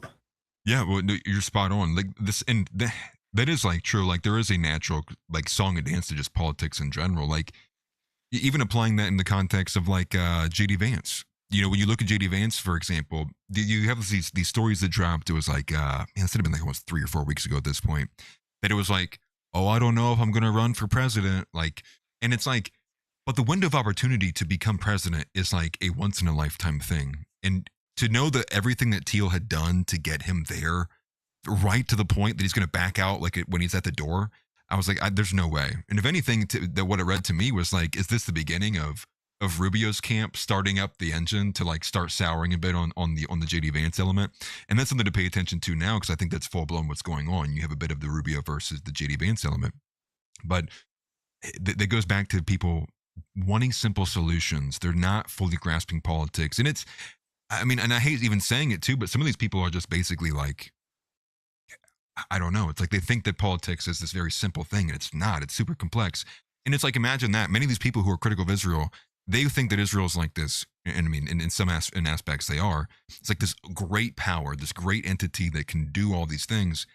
And it's like, you think it doesn't have backup plan B, C, D, E. It doesn't have 6 ways from Sunday to figure out you, find a new way to spin your story, get you out of the ball game. It's like, we can't be doing these things where we expect like if we're in a Hollywood movie. And I think that's what it boils down to. Some people is they have this very basic, like corrupted sense of like what happens in real life. And it's just like, it's just not that. Like it doesn't play out like a ball game like that. Yeah, it's I mean, people just don't really understand it. And I'm not trying to sit here and act like I'm some political expert by any means. Right. Like, I don't even know what's behind the curtain, but I think it's important to just be cognizant that you know that you don't know. You know what I mean? Like that's the thing.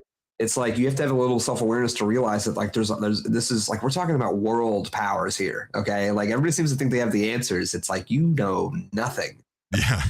Behind the scenes. That's how you know somebody doesn't have the answers when they go, hey, I know what's going to go on. It's like, you definitely do not listen to this person. Yeah.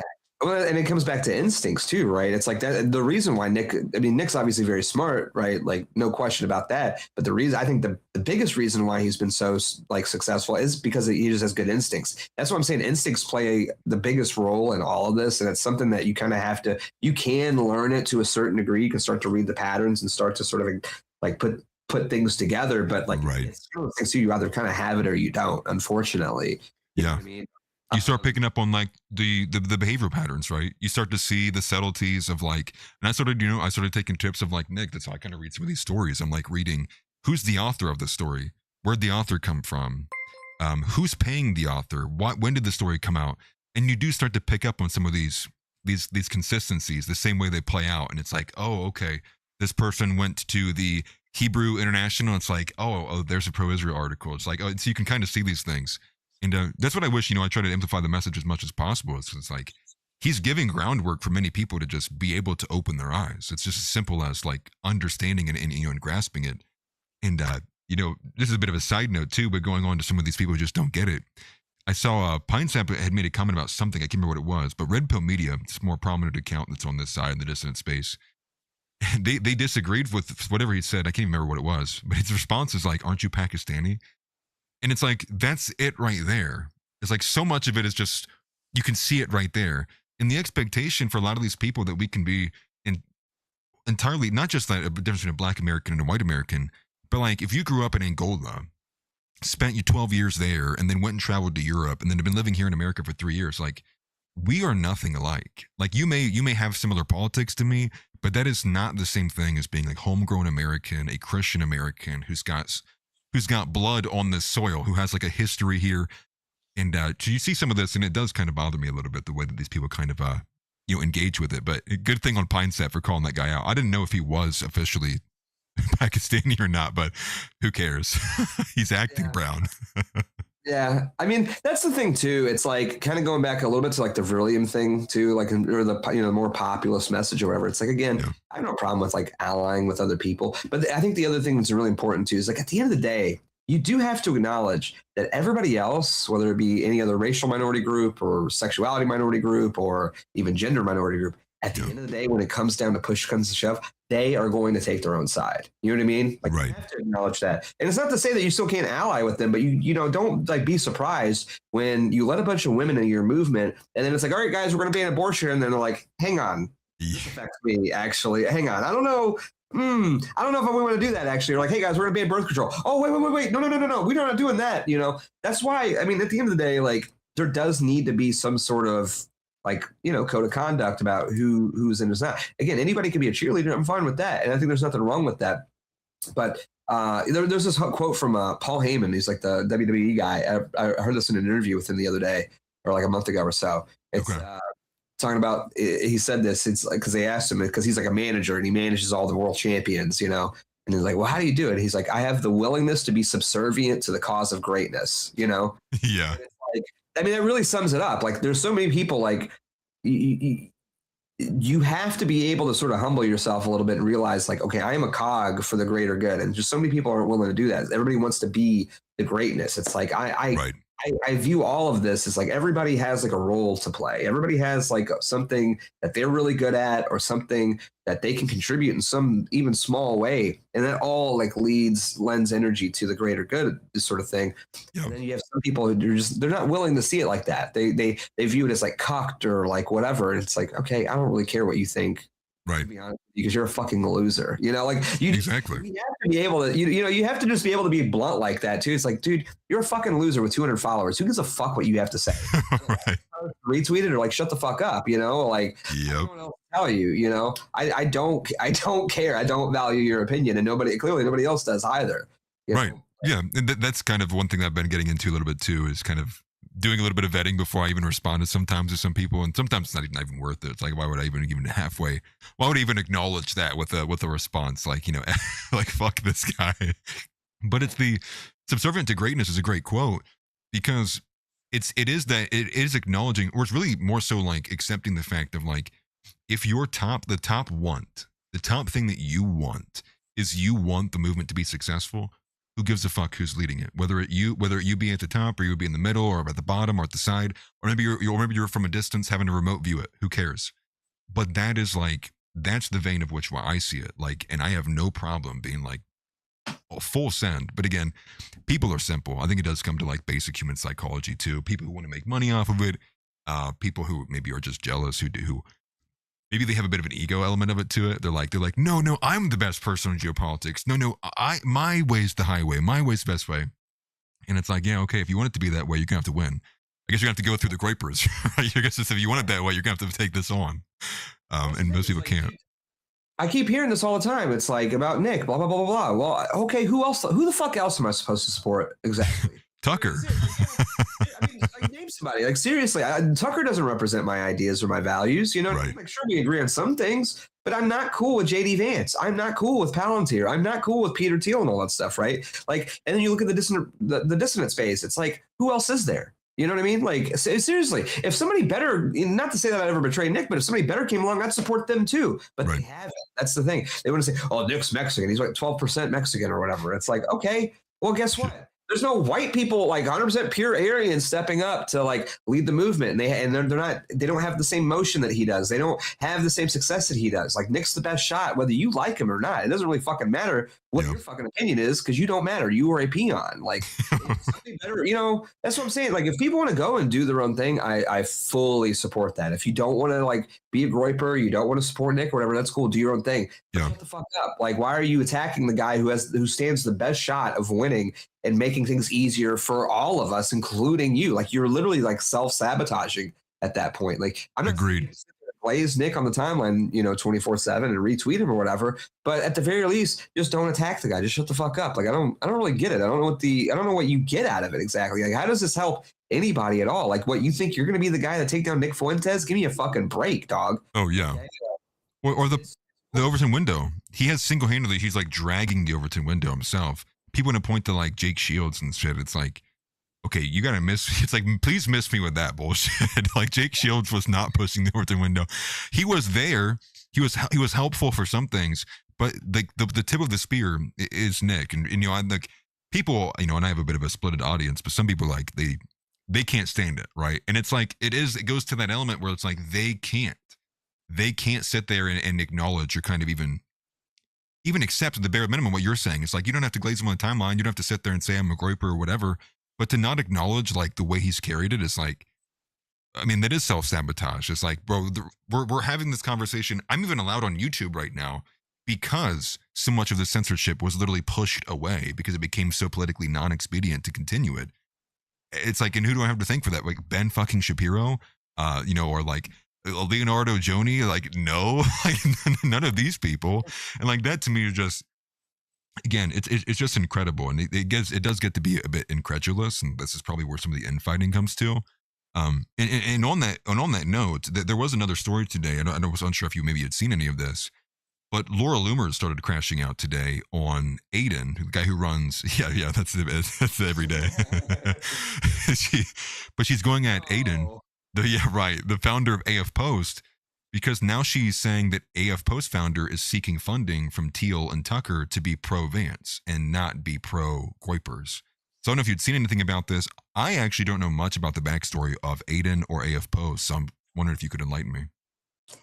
I don't really know a whole lot, to be honest with you. It doesn't surprise me, to be honest with you. That wouldn't shock me at all. I mean, I think he just took a picture with Tucker like a week or two ago and posted it or something like that. So it's like, yeah, I wouldn't really shock me or surprise me. I mean, bro, you're a news aggregate. Shut the fuck up. Okay? You know what I mean? Like, post the fucking news and shut the fuck up, dog. I really, you know what I mean? Put the news in the bag.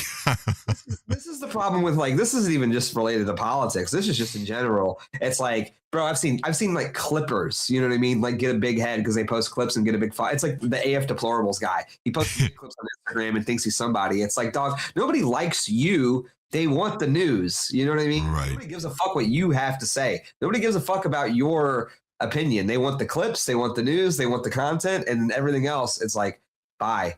We don't care. You know, you know, people get a little clout on the internet. It goes to their head for some reason. It's like, dude, you run a Twitter account. Like, can we keep it a buck here? You know, a lot of followers. That's cool. Hey, I'm happy for your success. But like, at the end of the day, when you close your little phone, you're just a fucking guy that nobody gives a fuck about, quite frankly, you know? Agreed. Yeah, it's the entity. It's like people subscribed for the news, right? It's like, I want the AF Post for like the news, and then you see all this other opinion stuff. But I was just kind of curious seeing that. Yeah, I would imagine we're probably going to see a little bit more of that, whether it come from like Mercer or Teal or, you know, the Adelsons, Paul Singer. Yeah, we're probably going to see some more money flowing into that direction. I just was kind of surprised that they would stoop down to AF Post, because AF Post obviously is not like a legacy media, right? AF Post is a bit more of just like an aggregate account on X. So I'm curious if he's doing it. I would imagine maybe they're also reaching out to some of these other people too. Like, well, they've been doing it for a while. Sorry, I didn't mean to cut you off. They've been doing this for a while. Like the whole Dime Square scene in New York, like all that stuff's been like heavily connected to that network. You know what I mean? Like BAP and all those people have been clearly integrated. Like this has been going on for years now. That you know, the Teal Network and people associated, like Lomez and all those other people at the Blaze. Like there's a big network of those people on Twitter already that are sort of being, you know, pushed into a certain direction, specifically a very pro Vance direction that you'll see. Right. Because you know, this Vance is like a Manchurian candidate they've been plotting for the past 5-6 years. Like. Exactly. Even more Manchurian than what Obama was, to be honest with you.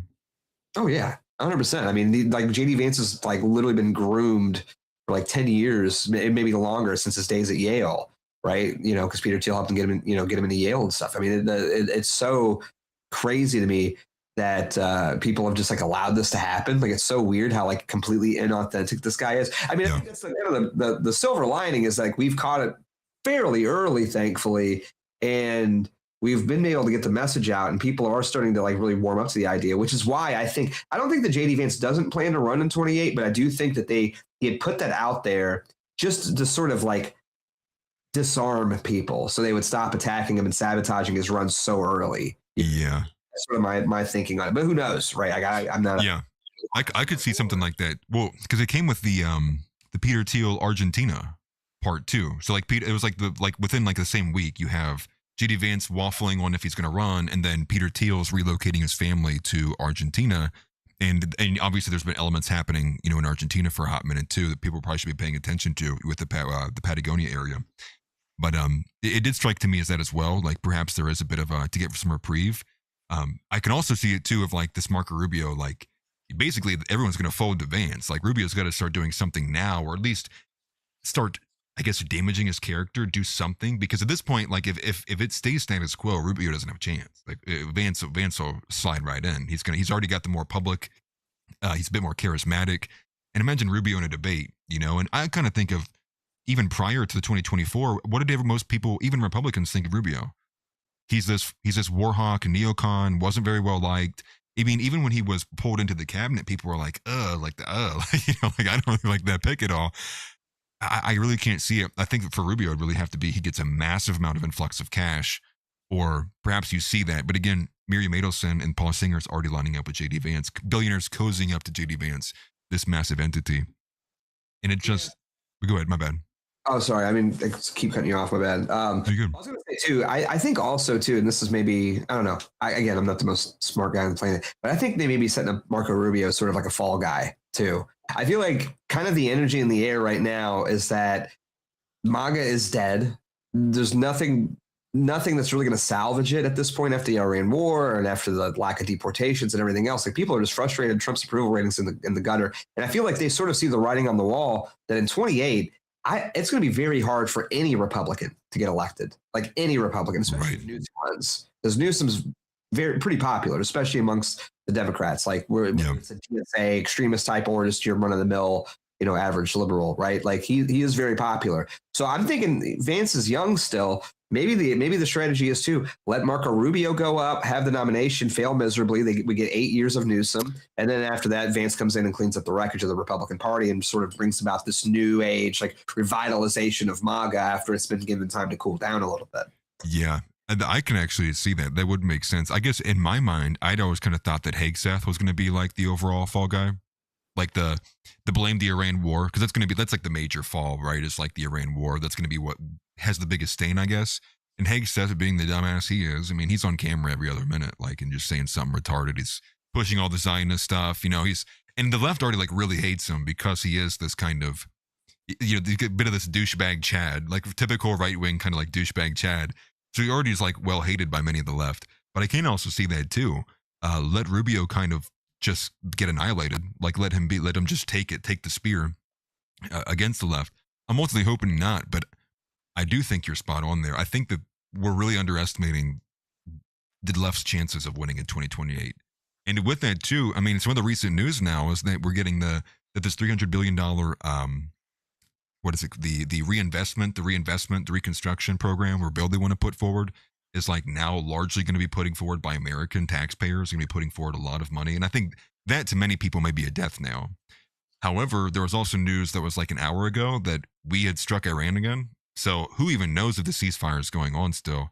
And that's another element too, is like, if this Iran war drags even further, I think Vance has to pull out. Like, what Republican's going to win if you're 3 months away from like, hey, we went to war for 3 years. Like, vote for me. You want more of that? Yeah, that's what I'm saying. And I think that was part of like the whole like Joe Kent strategy too, right? Joe Kent pulling out, I feel like it was a very strategic move because he was clearly been in this sort of teal Vance camp for a very long time, even when he was running in Washington. Yeah. Like he's very much ingrained in all that. He's very much in line with Tucker and all them. And I think part of the strategy was have him pull out and be critical. And he was going to be sort of the, and maybe even like a VP spot for him on the Vance ticket, right? To have him be sort of this catalyst to appeal to the people who are frustrated with Trump's last term and frustrated with MAGA, that would be sort of the outlet, right? But Vance can just sort of ride the fence and be like, look, I had a job to do. I love Donald Trump. I love MAGA, but I did what I had to do, and I was hired to do a job and blah, blah, blah. So that way they sort of have their cake and eat it too. They can have this guy who can appeal to the people who are frustrated with the MAGA base and then still get a lot of the MAGA support from the boomers who supported it still, Right. Exactly. And that's just what I've always been thinking of, is just like the timeline of the war, I think, is the biggest thing, because the campaign's not going to start in 2028. You're going to start opening up, and I'm running for president. Yeah, it's going to be starting soon, like directly after the midterms, you would imagine. But if directly after the midterms the straits still closed, we're bombing people, it's like no one can run on that, like no one, because you're just going to be taking heat the entire time. At the bare minimum, it makes it so all these Republicans have to announce like way late, super late into it, and that gives Gavin Newsom like a free year basically of like, I'm the only person running for president basically. You get all that airtime put up in a year. It will serve its purpose ultimately. I am kind of curious though, who would be the VP pick for Vance? Is it going to be Kent? Would it be Carlson, Tulsi Gabbard? Either way, I think ultimately it's just like, if it is the 4 years advance, probably an entirely different question at that point. I don't know. It's interesting though. I mean, people need to start thinking about this stuff now, because donors are already lining up behind their 28 candidates. Like donors are already starting to figure out where they want to sink their money into. I mean, the midterms are obviously very important, but like they're almost like the midterms are really only important insofar as they're going to kind of dictate the tone and the direction of what 28 is going to look like, right? Exactly. Yeah. That's really what it is. I think it's important for the Democrats to win in 26 because, like Nick said, it's like then we can sort of let them use their political apparatus and their political power to kind of annihilate Trump and the MAGA movement and sort of make room for a more dark horse candidate to maybe come in and have this sort of groundswell effect the same way that Trump did. And he was a dark horse in 2016. Right.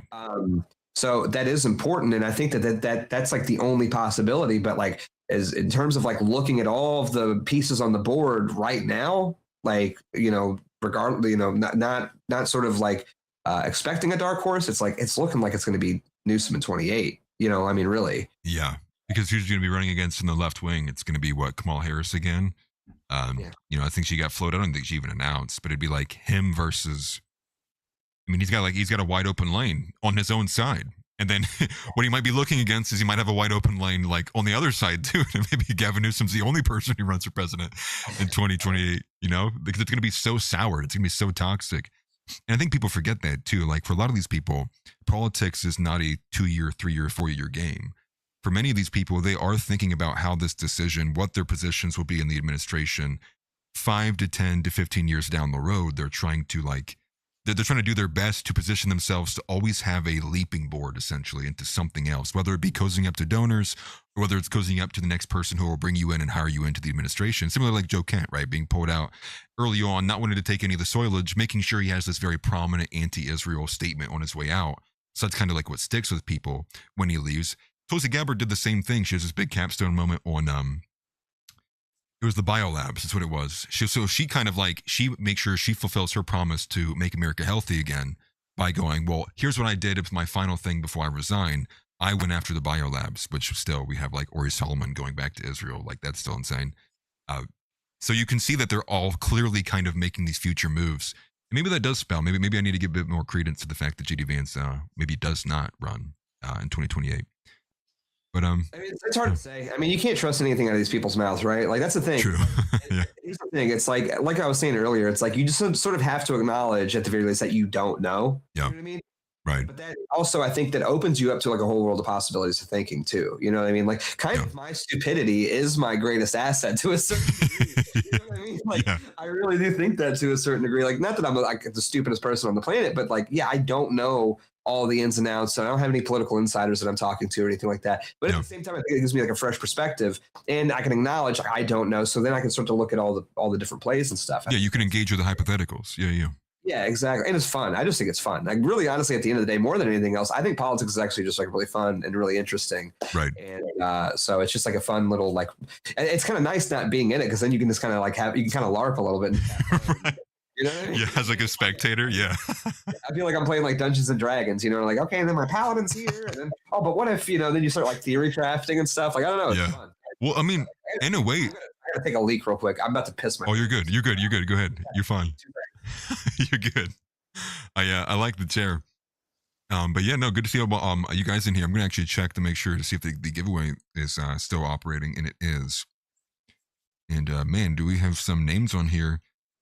I'll tell you guys right now, we only have 15. There's a lot of users in the giveaway here. There's many of you, but only 15 of you are eligible so far. Looks like it. 15, 16. It's going back and forth. W Show Smelly Ball says, yes, W Show. Beardson's been great. I'll read some of these comments here. Cody MMA, nice to see, brother, says, watching this when we get the Nick collab, the W content. Yeah, I'm pretty sure. I don't know. I was going to mention that earlier. I forgot to on Fresh and Fit. I'm pretty sure they are starting at 11 p.m. Eastern.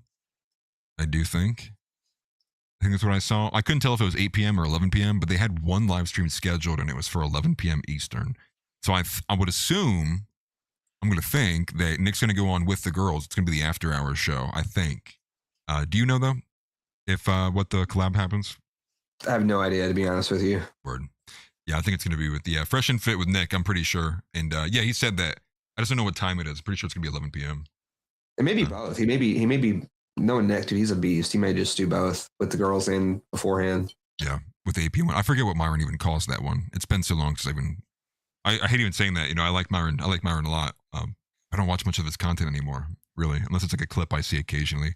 I see more like clips from like you now and like Jimbo, and I've seen them more from Wurzelroot too, like all over the timeline as well. We don't talk about Tyler. Tyler edges me on collabs every other day. We don't talk about Tyler anymore. Yeah, he's dude. Hey, trust me, I've been there.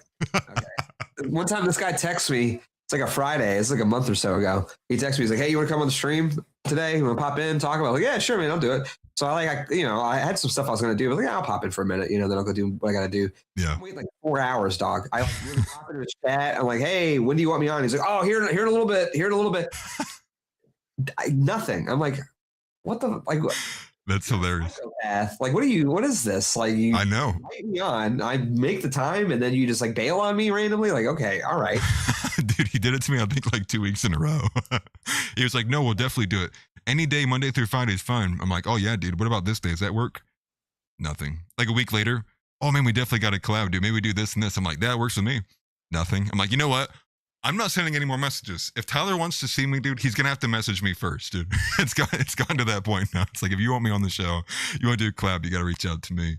But while we're on this, we'll keep it light for the rest of it. I wanted to ask you this, because I know you're me and you are both gamers at heart. Probably you way more than me, but I do love games. What are your thoughts on old school RuneScape? Have you ever played old school RuneScape, or were you a WoW guy? I was a WoW guy. I'm sorry. I've tried RuneScape multiple times. I'm sorry. That game controls like ass. I'm sorry. Yeah. Everything takes for. I get the appeal. Like, I see the vision. Like, don't get me wrong. I'm not a hater. Like, I see the vision. You know what I mean? Yeah. Right. I get it. I'm glad it exists, and for the people that can get into it, I love it. There is something about. Maybe it's just like, I feel like when you were a young kid, like your path was, it's sort of like how you either like, you're really into Led Zeppelin or you're really into the Beatles. You know what I mean? Like, right. You chose the path. Like, I think everybody's sort of like, I was a Led Zeppelin guy, right? Like, and it's not to say I don't like the Beatles, but like, I would much prefer listening to Led Zeppelin. It's the same thing with WoW. It's like, I went on the World of Warcraft path, and I've tried RuneScape several times. I tried to play with, funny enough, I tried to play with Tyler one time. He's like, "Hey, follow me and I'll show you how to get a cool item." And I'm like, I know exactly what's happening right now. Like, I know that he's leading me to my death. You know what I mean? Taking you out to the wilderness. He's going to take your stuff. And I told him, I was like, straight up, I was like, I know what you're doing. I know you're going to lead me to like some like random enemy that's going to like one shot me. Mm-hmm. And when you do this, I'm never touching this game again. And he did it. You know that. And he did it anyway. So I can't even blame him. That's hilarious. Yeah, I was like, and now I'm done forever. I'm not doing this ever again. And I was like, I knew it was coming. Like, I knew it was happening, and I was like, this isn't even gonna be like a funny thing. What? Like, I know this. Yeah, there's no surprise. Yeah, there's not even any surprise. It's like, you're just gonna get me killed, and then I'm just not gonna play the game with you anymore. You just hear him chuckling like behind his breath. It's like, brother, I know what you're gonna do. He's like still laughing after it happened. I'm like, what's even the joke? I just died, and I knew that I was going to die. Like, that's hilarious. It's not like I'm shocked. I'm like, wow, I can't believe that. You really got me, It's like, now I'm just mad. Yeah, I'm not even mad. It's like, I'm just ambivalent. I'm like, well, I don't have to play this anymore. Cool, bye. I'm going back to World of Warcraft, Right.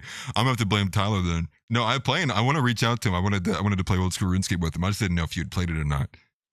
I'd be willing to do WoW too. I just, I think I've played it like once. Yeah, I mean, I'm kind of off the WoW thing too. Dude, I love MMOs. I really do. I love MMOs. I think like, if you like, probably my favorite gaming experiences of my entire life are playing MMOs, right? Like, but it's peaks and valleys. It's like, you'll either have the best time of your life, or you're gonna want to fucking kill yourself. There's really no in between there. You're never just like chilling and having a good time. You're either like, this is the coolest experience I've ever had. Like, I'm raiding with like all my homies, 25 people in a server, right? Killing bosses, getting loot. That's peak gaming. Yeah. Or you're grinding for 10 hours straight for one item to drop, and you're like, I want to put a gun into my mouth right now. Yep. I want this to end. You're going 3 times dry. You're like, I think I just have to log out for the night. I'm never getting the item. Yeah. I remember I was, I had a classic WoW guild, and there was and I had a hunter, and I had a max level hunter. I had almost everything, like the best possible gear, except for I was missing this one item that I needed for a quest. And if I turned this quest in, I would get this like the best in slot like quiver, like to hold all my heroes and shit. Like increase my attack speed by like 10%. It would have been like awesome. I've been so overpowered. Yeah. The only way to get it though is like off these random ass mobs in this one area. I grinded it for like 2 weeks straight. It literally had a 0.01% chance to drop. Okay. All I needed was one. All I needed was one to drop, and you're just killing these fucking whelps like mindless. Yeah. Like, this is not worth it. Like, this is just not worth it at all. Like, I just hate my life and I'm not having fun. Yeah. You know? Well, you start to like it's doing that you're like, I need to play a first person shooter. I need to play a game where like there's like things happening. That's not the same repetitive cycle stuff over again. Yeah, you would hate RuneScape. You would hate it. Let me tell you, by the time you get to like the mid and late game, you would hate it because that's what RuneScape turns into a lot of. It's like you're going for a 1 out of like 2,000 drop, and it's not even a mob. It's like it's a boss with mechanics that takes 7 minutes to kill. Oh, yeah. Then you're like, yeah. I mean, here's the thing. Like, that's kind of cool. Like, I do kind of like that because when you do get that drop, you're like, oh my gosh, my dick is so hard right now. Like, you're right. just like the adrenaline rush. You're just like, yes, like that's awesome. But then it's like you're doing that 10 hours a day for 2 weeks straight. Like, you want to die. Like, you want to commit suicide. It becomes a job. Yeah. You're like, why? You're like, I could have like learned a new language, doing this, and then like farming for like an item that's going to give me like 1% more damage or something. You're just like, right. Well, your mom or your friend says, you've been gaming a lot, don't you? Don't you want to like, get off the game? And you're like, I think you're right. I think you're right. Actually, I don't like video games anymore. I'm gonna quit playing this now. Yeah, I just want to play like Animal Crossing, dog. Like, let me see a person or something. You know what I mean? Like, the game's fun though. I actually enjoy it. Yeah, I do too. Yeah. Like, any of those kind of smaller games. I'm just like, oh yeah, but I love MMOs. I haven't played one in a hot minute, to be honest. We had a WoW guild for a while and like classic Wrath of the Lich King, and that was awesome. And then I just realized, again, turning into a job. It's like, all right, Tuesday nights and Thursday nights, I'm playing a game. Right. You know what I mean? And it's like, yeah. Or you fall behind if you don't. I mean, a lot of the MMOs could become that too. Like if you want to keep pace with your group, and dude, sometimes you have a guy like in your group, it's like, bro, you're unemployed. Like I can't compete with that. I can't compete with the 12 plus hours you're putting in a day. I'm like, I'm so behind now. And they're like, no, it's easy. Just do this. And it's like, now I'm by myself. I don't know how to do this boss. It's like, I'm done. You know what? I don't want to play this anymore. And it's like, dog, I'm turning 38 in like a few weeks. You know what I mean? It's like, at a certain point, it's like, just let me play some Ace Combat or something, for an hour or two a day. And then I'm good. I'm Gucci, Right. I was playing like, and honestly, it's like, this is the other thing too. I'm kind of aging out. I was like playing Armored Core 6. I've been playing the next. I'm really nice stuff here lately. Yeah. And I'm like, I think I'm at the final boss or near the final boss. And I was just playing this like earlier, like an hour or two ago. And I'm sitting there playing it, and this boss is just like, he's like raping me. He's like raping me. And that game is like difficult. Like that is a hard game. It's made by the same people that did like Dark Souls, right? So it's like, it is difficult. Oh, it's like a mecha Dark Souls. Kind of, yeah. Sort of. Interesting. Yeah. And it's a dope game. I love it. And I'm just getting to the point though where I'm just getting raped by this boss over and over. And it's like, I could probably beat this if I sunk 4 hours into this one boss fight. I don't want to do that. I'm just not going to play the game anymore, actually. You know what? Yeah. I'm just gonna play something else. I'm fine. I'm fine with just not beating it because that's. You'll make up the ending in your head. This is actually how the game ended. Yeah, I'm fine with that. Like I don't got time. I don't got time for this. You know what I mean? Like, yeah. I don't know. I'm the same way. There's a couple of games that happened to that. I think part of it was maybe I was getting older too. It was like Dying Light 2 was the one that it really hit me, where I was like, this game sucks. It's not even close to anything like the original. And I think I was like doing a side quest, and I was like, why the fuck am I grabbing a loot box in the middle of the fucking apocalypse? That was just like, I guess like, jaded out of it. And I'm like, I don't even want to play this game anymore. There's been games like that where I've tried to go back to them too. And I think I just can't. Like, they're clunky. The controls kind of suck. I'm not inspired. And every 2 minutes, my guy stops to have like a 4-hour dialogue with some random chick. It's like, okay. It's like, okay, what even is this? What am I doing here? We should watch a movie. It'd be funner. Yeah, because the writing sucks in like 90% of games. Like, can we just keep it a buck here? Like, the writing sucks. It's not good. It's fine. I don't care. I'm not really into that for a video game. I play a video game because I want to have fun. I don't think there's anything wrong though either. It's like I don't know, if I buy a game, like I just bought the new Star Fox for the Switch 2. Nice. Yeah. And people are like, it's like $50. People are complaining because you can beat it in like an hour or two or whatever. But it's like very replayable. But I'm like, you know what though? I'm kind of okay with that. Like I'm kind of okay with like the spending money on a game, and I see what I want to see out of it. And then there's tons of games. Like I think I did the same with like Dying Light 2 as well. It's like I bought it on release because I liked the first one a lot. Yeah. I put maybe 10, 20 hours into it. I never beat it. And I'm like, but you know what? I had a good time and I'm good. Like it's fine. I've seen enough, you know. You don't need to beat like every game that you play. You know what I mean? People have like a mindset, like very completionist attitude. Like I got to do everything. I got to beat everything. It's like, nah, play a game for a while and then be bored with it. And then, you know, maybe if I want to come back to it later, I can, it's fine. But like, I don't know. I used to be like that. I still have a touch of being the completionist too. Like, like even like, and part of it's because I played RuneScape my whole life. So like in that game, it's just built on like green logging things, you know, getting every drop from the single boss, moving on to the next one, stuff like that. But yeah, it just wore off on me. And it was like back to back like terrible experiences. It was, I mean, it was the birth of the PS5. PS5's been just a huge disappointment compared to any of its predecessors. Like PS4 era was like golden. Like PS4 was just like really good. Everything coming out on PS4. You're like, dude, like I'll take that. I'll take that. I'll take that. Playing games that everyone thought I would have played before. And then now the PS5, especially when I bought it for like, what was it? It was like 600 at its peak, I think. It's like around when I bought it. Dude, it's like mine's already like heating up. Like half the lifespan of the PS4. I had my PS4 for like 5-6 years.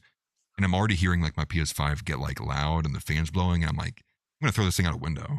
Like that, I'm gonna get the best benefit for me is throwing this out the window and hearing the plastic crack on the asphalt. Like being like, okay, we're done here. We'll move on. PC only from here on out. Yeah, and I mean, you know, it's not that like no good games have come out for the PS5, right? Like there's been I've had games where like that's just fun, but I can't really think of like one game that has come out like this generation that has been like really like defining, like something that's like going to be like remain like an all-time great experience like the previous generations had. You know what I mean? Like I can think of like so many like classics from the even like the PS4 era to a certain degree. Like it started to diminish, but I mean, like so many great games are like in my top 10 of all time. Same thing with PS3, PS2, you know, like they had these like, I mean, these games that like really like had an impact that I still want to like come back to and play. Exactly. And I just haven't really had that with the PS5. Like I can't really think of like one truly great experience that I've had that I'm going to want to play again in like 10 years or something. Like good games. Like, you know, like I like the Resident Evil stuff. Like that's all, you know, I'm a big Resident Evil fan. I think those games have been good.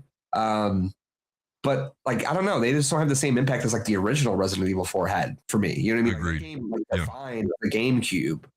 You know what I mean? Like and the remake, I just felt like kind of fell a little flat for me. Right. I don't know. I just everything just sort of seems to like everything sort of seems to blend together now too. I feel like there's nothing that's really unique or interesting that comes out that really grabs my attention anymore. Well, it's all like Ubisoft. What do they call it? Ubisoftified. Like everything plays out like Assassin's Creed, yellow markers everywhere. All games kind of have the same kind of basic structure, or like whether it's Horizon Zero Dawn, or they're even doing it to like the new God of War now. You know, they're kind of adding all those effects to it. And yeah, you know, you look back to like Red Dead 2, right? Red Dead 2 would be like a defining game on like the PS4, but PS5 would have like, would you go Claire, what was it called, Claire Obscura 33? And maybe is that it? I mean, that would probably be like the top of the list, I think, and that's like mid compared to anything else if you're looking back at PS4. Yeah, I mean, I played that game too. I actually like 100% completed that game. Really liked it, but like, yeah, again, it's like I don't know if I'd ever go back and play through it again though. It's like I think you're probably right. That is probably the game I think that defined this generation, but even still, I'm just not super impressed. I mean, obviously we have GTA 6 coming up. I mean, that's probably going to be the game. Exactly. You know, but I mean, other than that, I don't know. I really can't think of anything that's grabbing me. And you were saying the Ubisoftification. It's like, dude, it's everything. Like they even did it to the Final Fantasy VII remake. Like the first part was great. I loved it because I'm a big Final Fantasy guy. Same. And then they came out with the second one, and I haven't even finished it. Like I went from somebody who like platinumed the first one. Damn. And then the second one comes out, and it's like, okay, now go do all these little checkpoints on the map. And I'm like, I don't care. Yeah. I don't give a shit. Like, I'm just bored of it, you know? And that sucks. And I'm just like, I know this is the last one. And I'm probably going to finish the second one at a certain point, then I'll buy the third one. And I want to finish it. You know what I mean? I'm just Right. like, ugh. I don't know. Like, we wrap it up. I'm Yeah. Losing interest in it. Yeah, that kind of sucks because I was actually looking to get back into Final Fantasy because 15 to me, I bought it and was like, I hate this. The road trip one. Like I really did not like it at all. So it's the 16 I was excited about. You know, I was watching a lot of like the Asmongold review videos of it. I thought it was pretty good. I guess you could also maybe put up Crimson Desert in there. That's another game I guess maybe people will like a lot. I've not played it though. And shout out to Mr. Moss if you're still in here, brother. He sent me a copy, but it's like so big I can't even like download it. I have to like delete my delete my whole computer to download the game. So it's like it's just kind of stuck in my Steam library. Yeah. But it's I didn't like Crimson Desert. I bought it. I just could not get into it at all. It's not my kind of game. It's like Ubisoftification. Just like I don't know. I'm kind of over open world games for the most part because I just feel like boring. You know, maybe it's just like my play style too. I don't know. But like I'm obviously super hyped for GTA 6. Like that'll be good because Rockstar always does like a really interesting and cool open world. But I just feel like I feel like open world games is like a genre which really hasn't evolved since like the PS2 era. Really, it's like at least maybe the 360 era with like Assassin's Creed, right? It's like, okay, you go to the point on the map, you do the thing, and then you check it off, and then you go to the next point on the map and you do the thing. It's like, I don't know. I miss when there was like, I feel like one of the big things that's lacking in games is like just the sort of interactivity with your environment. You know, I feel like all the environments now are very static. Very boring. Exactly. You know? And I don't know. Like, dude, playing like fucking Battlefield Bad Company 2, it's like, dude, I could blow up any building I wanted to. Oh yeah. What was it? It was the Frostbite 3 engine? Was that the one that came out with so I got into it Battlefield 3. And to me it was like just goated. Oh dude, I would so I'm pretty sure you can still pay to go on private servers and play nowadays. I'm pretty sure you can still buy some of those old private servers. I would do that. Like I would go back and go buy a PS3 just to be able to play, Battlefield 3 because it was so good. It was so it was immersive. You could interact. That's what I think about with Red Dead 2. Like such a simple system of like I hold my left trigger down and I can start. Hey buddy, you want shot today? like that's fun. Like adding those kind of like slight bits, and now you can like have a bit of interactions with everything in your environment, whether it's the lady at the clerk, the lady at the store, or the guy just riding down the road. And again, there's nowhere really to go beyond that. And I think the reason why they're kind of pulling back is because you start going into like Unreal Engine 6. Well, now if you really want to work on these massive open worlds, it's like you're gonna have to really do some work to like make these massive worlds work, have some randomness to them, and then it becomes these massive game files. I think somebody said GTA 6 is going to be 700 gigs big. It's like 600 and like something gigabytes big. I don't know if that's true or not, but I wouldn't doubt it. I'd say 2 or 3 probably. Yeah. I think that's because everyone's mad that they're not doing a physical release of it. It's gonna be just a code in the box. It's like, dude, that would be like 4 Blu-rays probably. Like, you know what I mean? There's no way. We're going back to the old 6 set disc. You gotta install them all in a row. 1, 2, 3, 4, 5.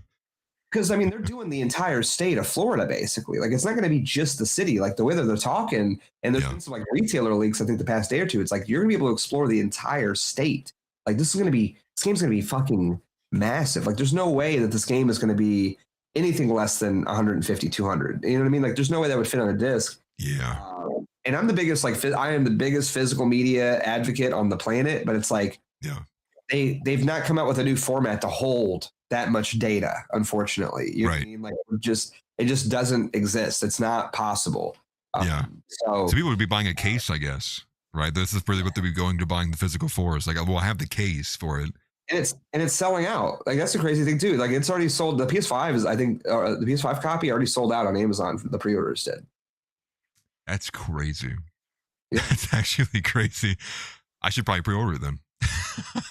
I'm definitely gonna play it. Yeah, I'm just gonna buy it digitally. I'm fine with that. It's like, and again, you can see I love like physical media. I love like having and owning my stuff. But it's like, I like your setup. No, I love it. It makes me wish I didn't sell all my old stuff in garage sales throughout the years and just tell my mom, yeah, whatever, just take it. Stop asking me questions about it.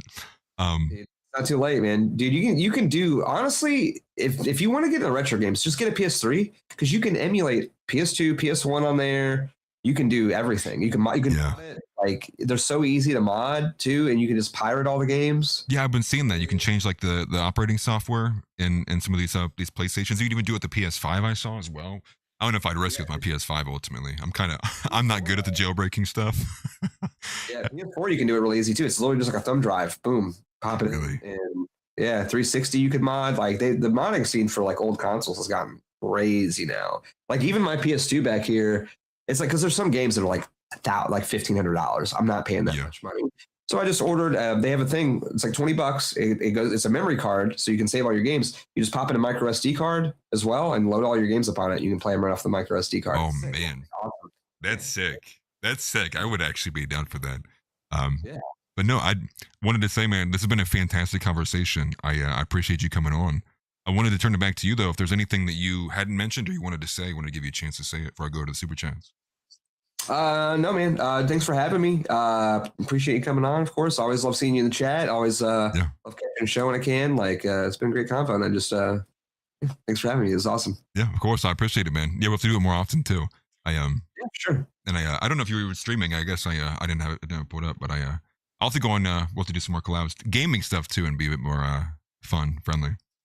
Yeah, dude, hop on Marvel Rivals with us sometime. We're playing that all the time. So yeah, I saw that. I'm ass at Marvel Rivals.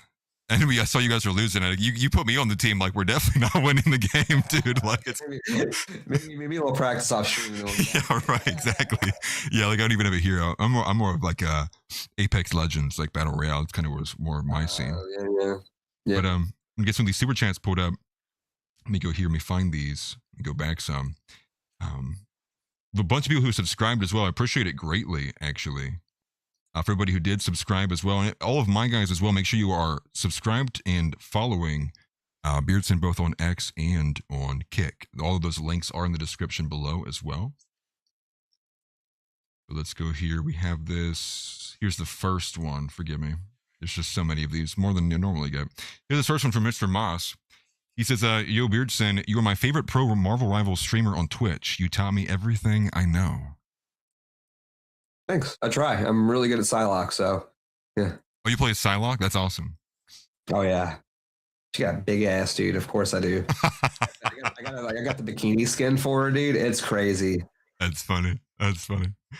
We have this $9.99 from Toy Groiper. I appreciate it, brother. He says, love you both. 07, Christ is King. Amen. I have another one from the Nutter.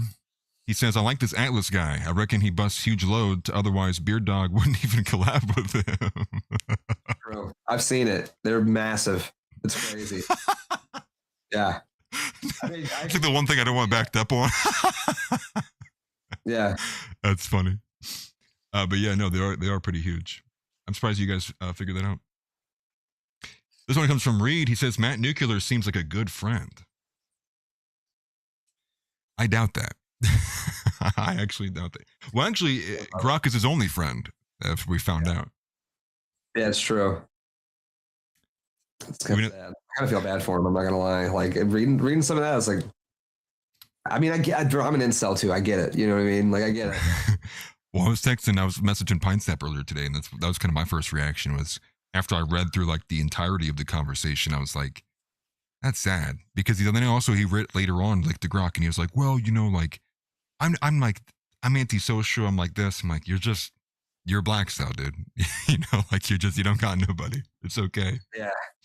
Yeah. Well, I mean, it's the thing. It's like he could have joined the winning team, and he chose not to. He chose to sell out to, Ben Shapiro and the Daily Wire. So it's like, yeah. Well, wipe your tears with a 500 an episode. Yeah. Good luck, I guess. I know. Yeah. Who knows what happens to him, man? He might stay on, or maybe he just leaves himself. Another 5 from Reed. He says, now that the conversation is happening, they want to rebind our hands behind our backs. I mean, the reality is our hands have kind of always been behind our backs too. It's just like we kind of got them loose a little bit. I don't think we really kind of been allowed full swing of it. But yeah, I mean, you're right. And this is like the main thing to pay attention to. I know we kind of had a bit of back and forth and we were having fun. But I think the main thing to pay attention to still is the fact that they are using the Israel issue to Trojan horse in everything else that they want to install. And that kind of even draws into question, I guess, how much they even care about the Israel issue at large. Is maybe more so just a means to an end of getting queer liberation, all this other like nonsense they want to push on everybody else. Egalitarianism, feminism, all the other bullshit that comes with that. Yeah, and I kind of wonder too. It's like I'm kind of. I mean, maybe this is like a little tinfoil hat, but it's like I wonder too if it's a situation where they are allowing this conversation to happen and sort of easing the restrictions so everybody gets comfortable, and then so that way in 28 they can start cracking down yet again and catch everybody sort of retroactively, and then we're cuffed. You know what I mean? So it's like just keep your head on a swivel, because I wouldn't say that we're out of the woods in terms of censorship. You know what I mean? Agreed. I mean, especially if you get a Gavin. You mean? I wouldn't even say even if they win the presidency, because I think YouTube's always been. I mean, all these places have been they preempted. They're probably going to start reading the writing on the wall, and you're going to see things kind of get slow walked.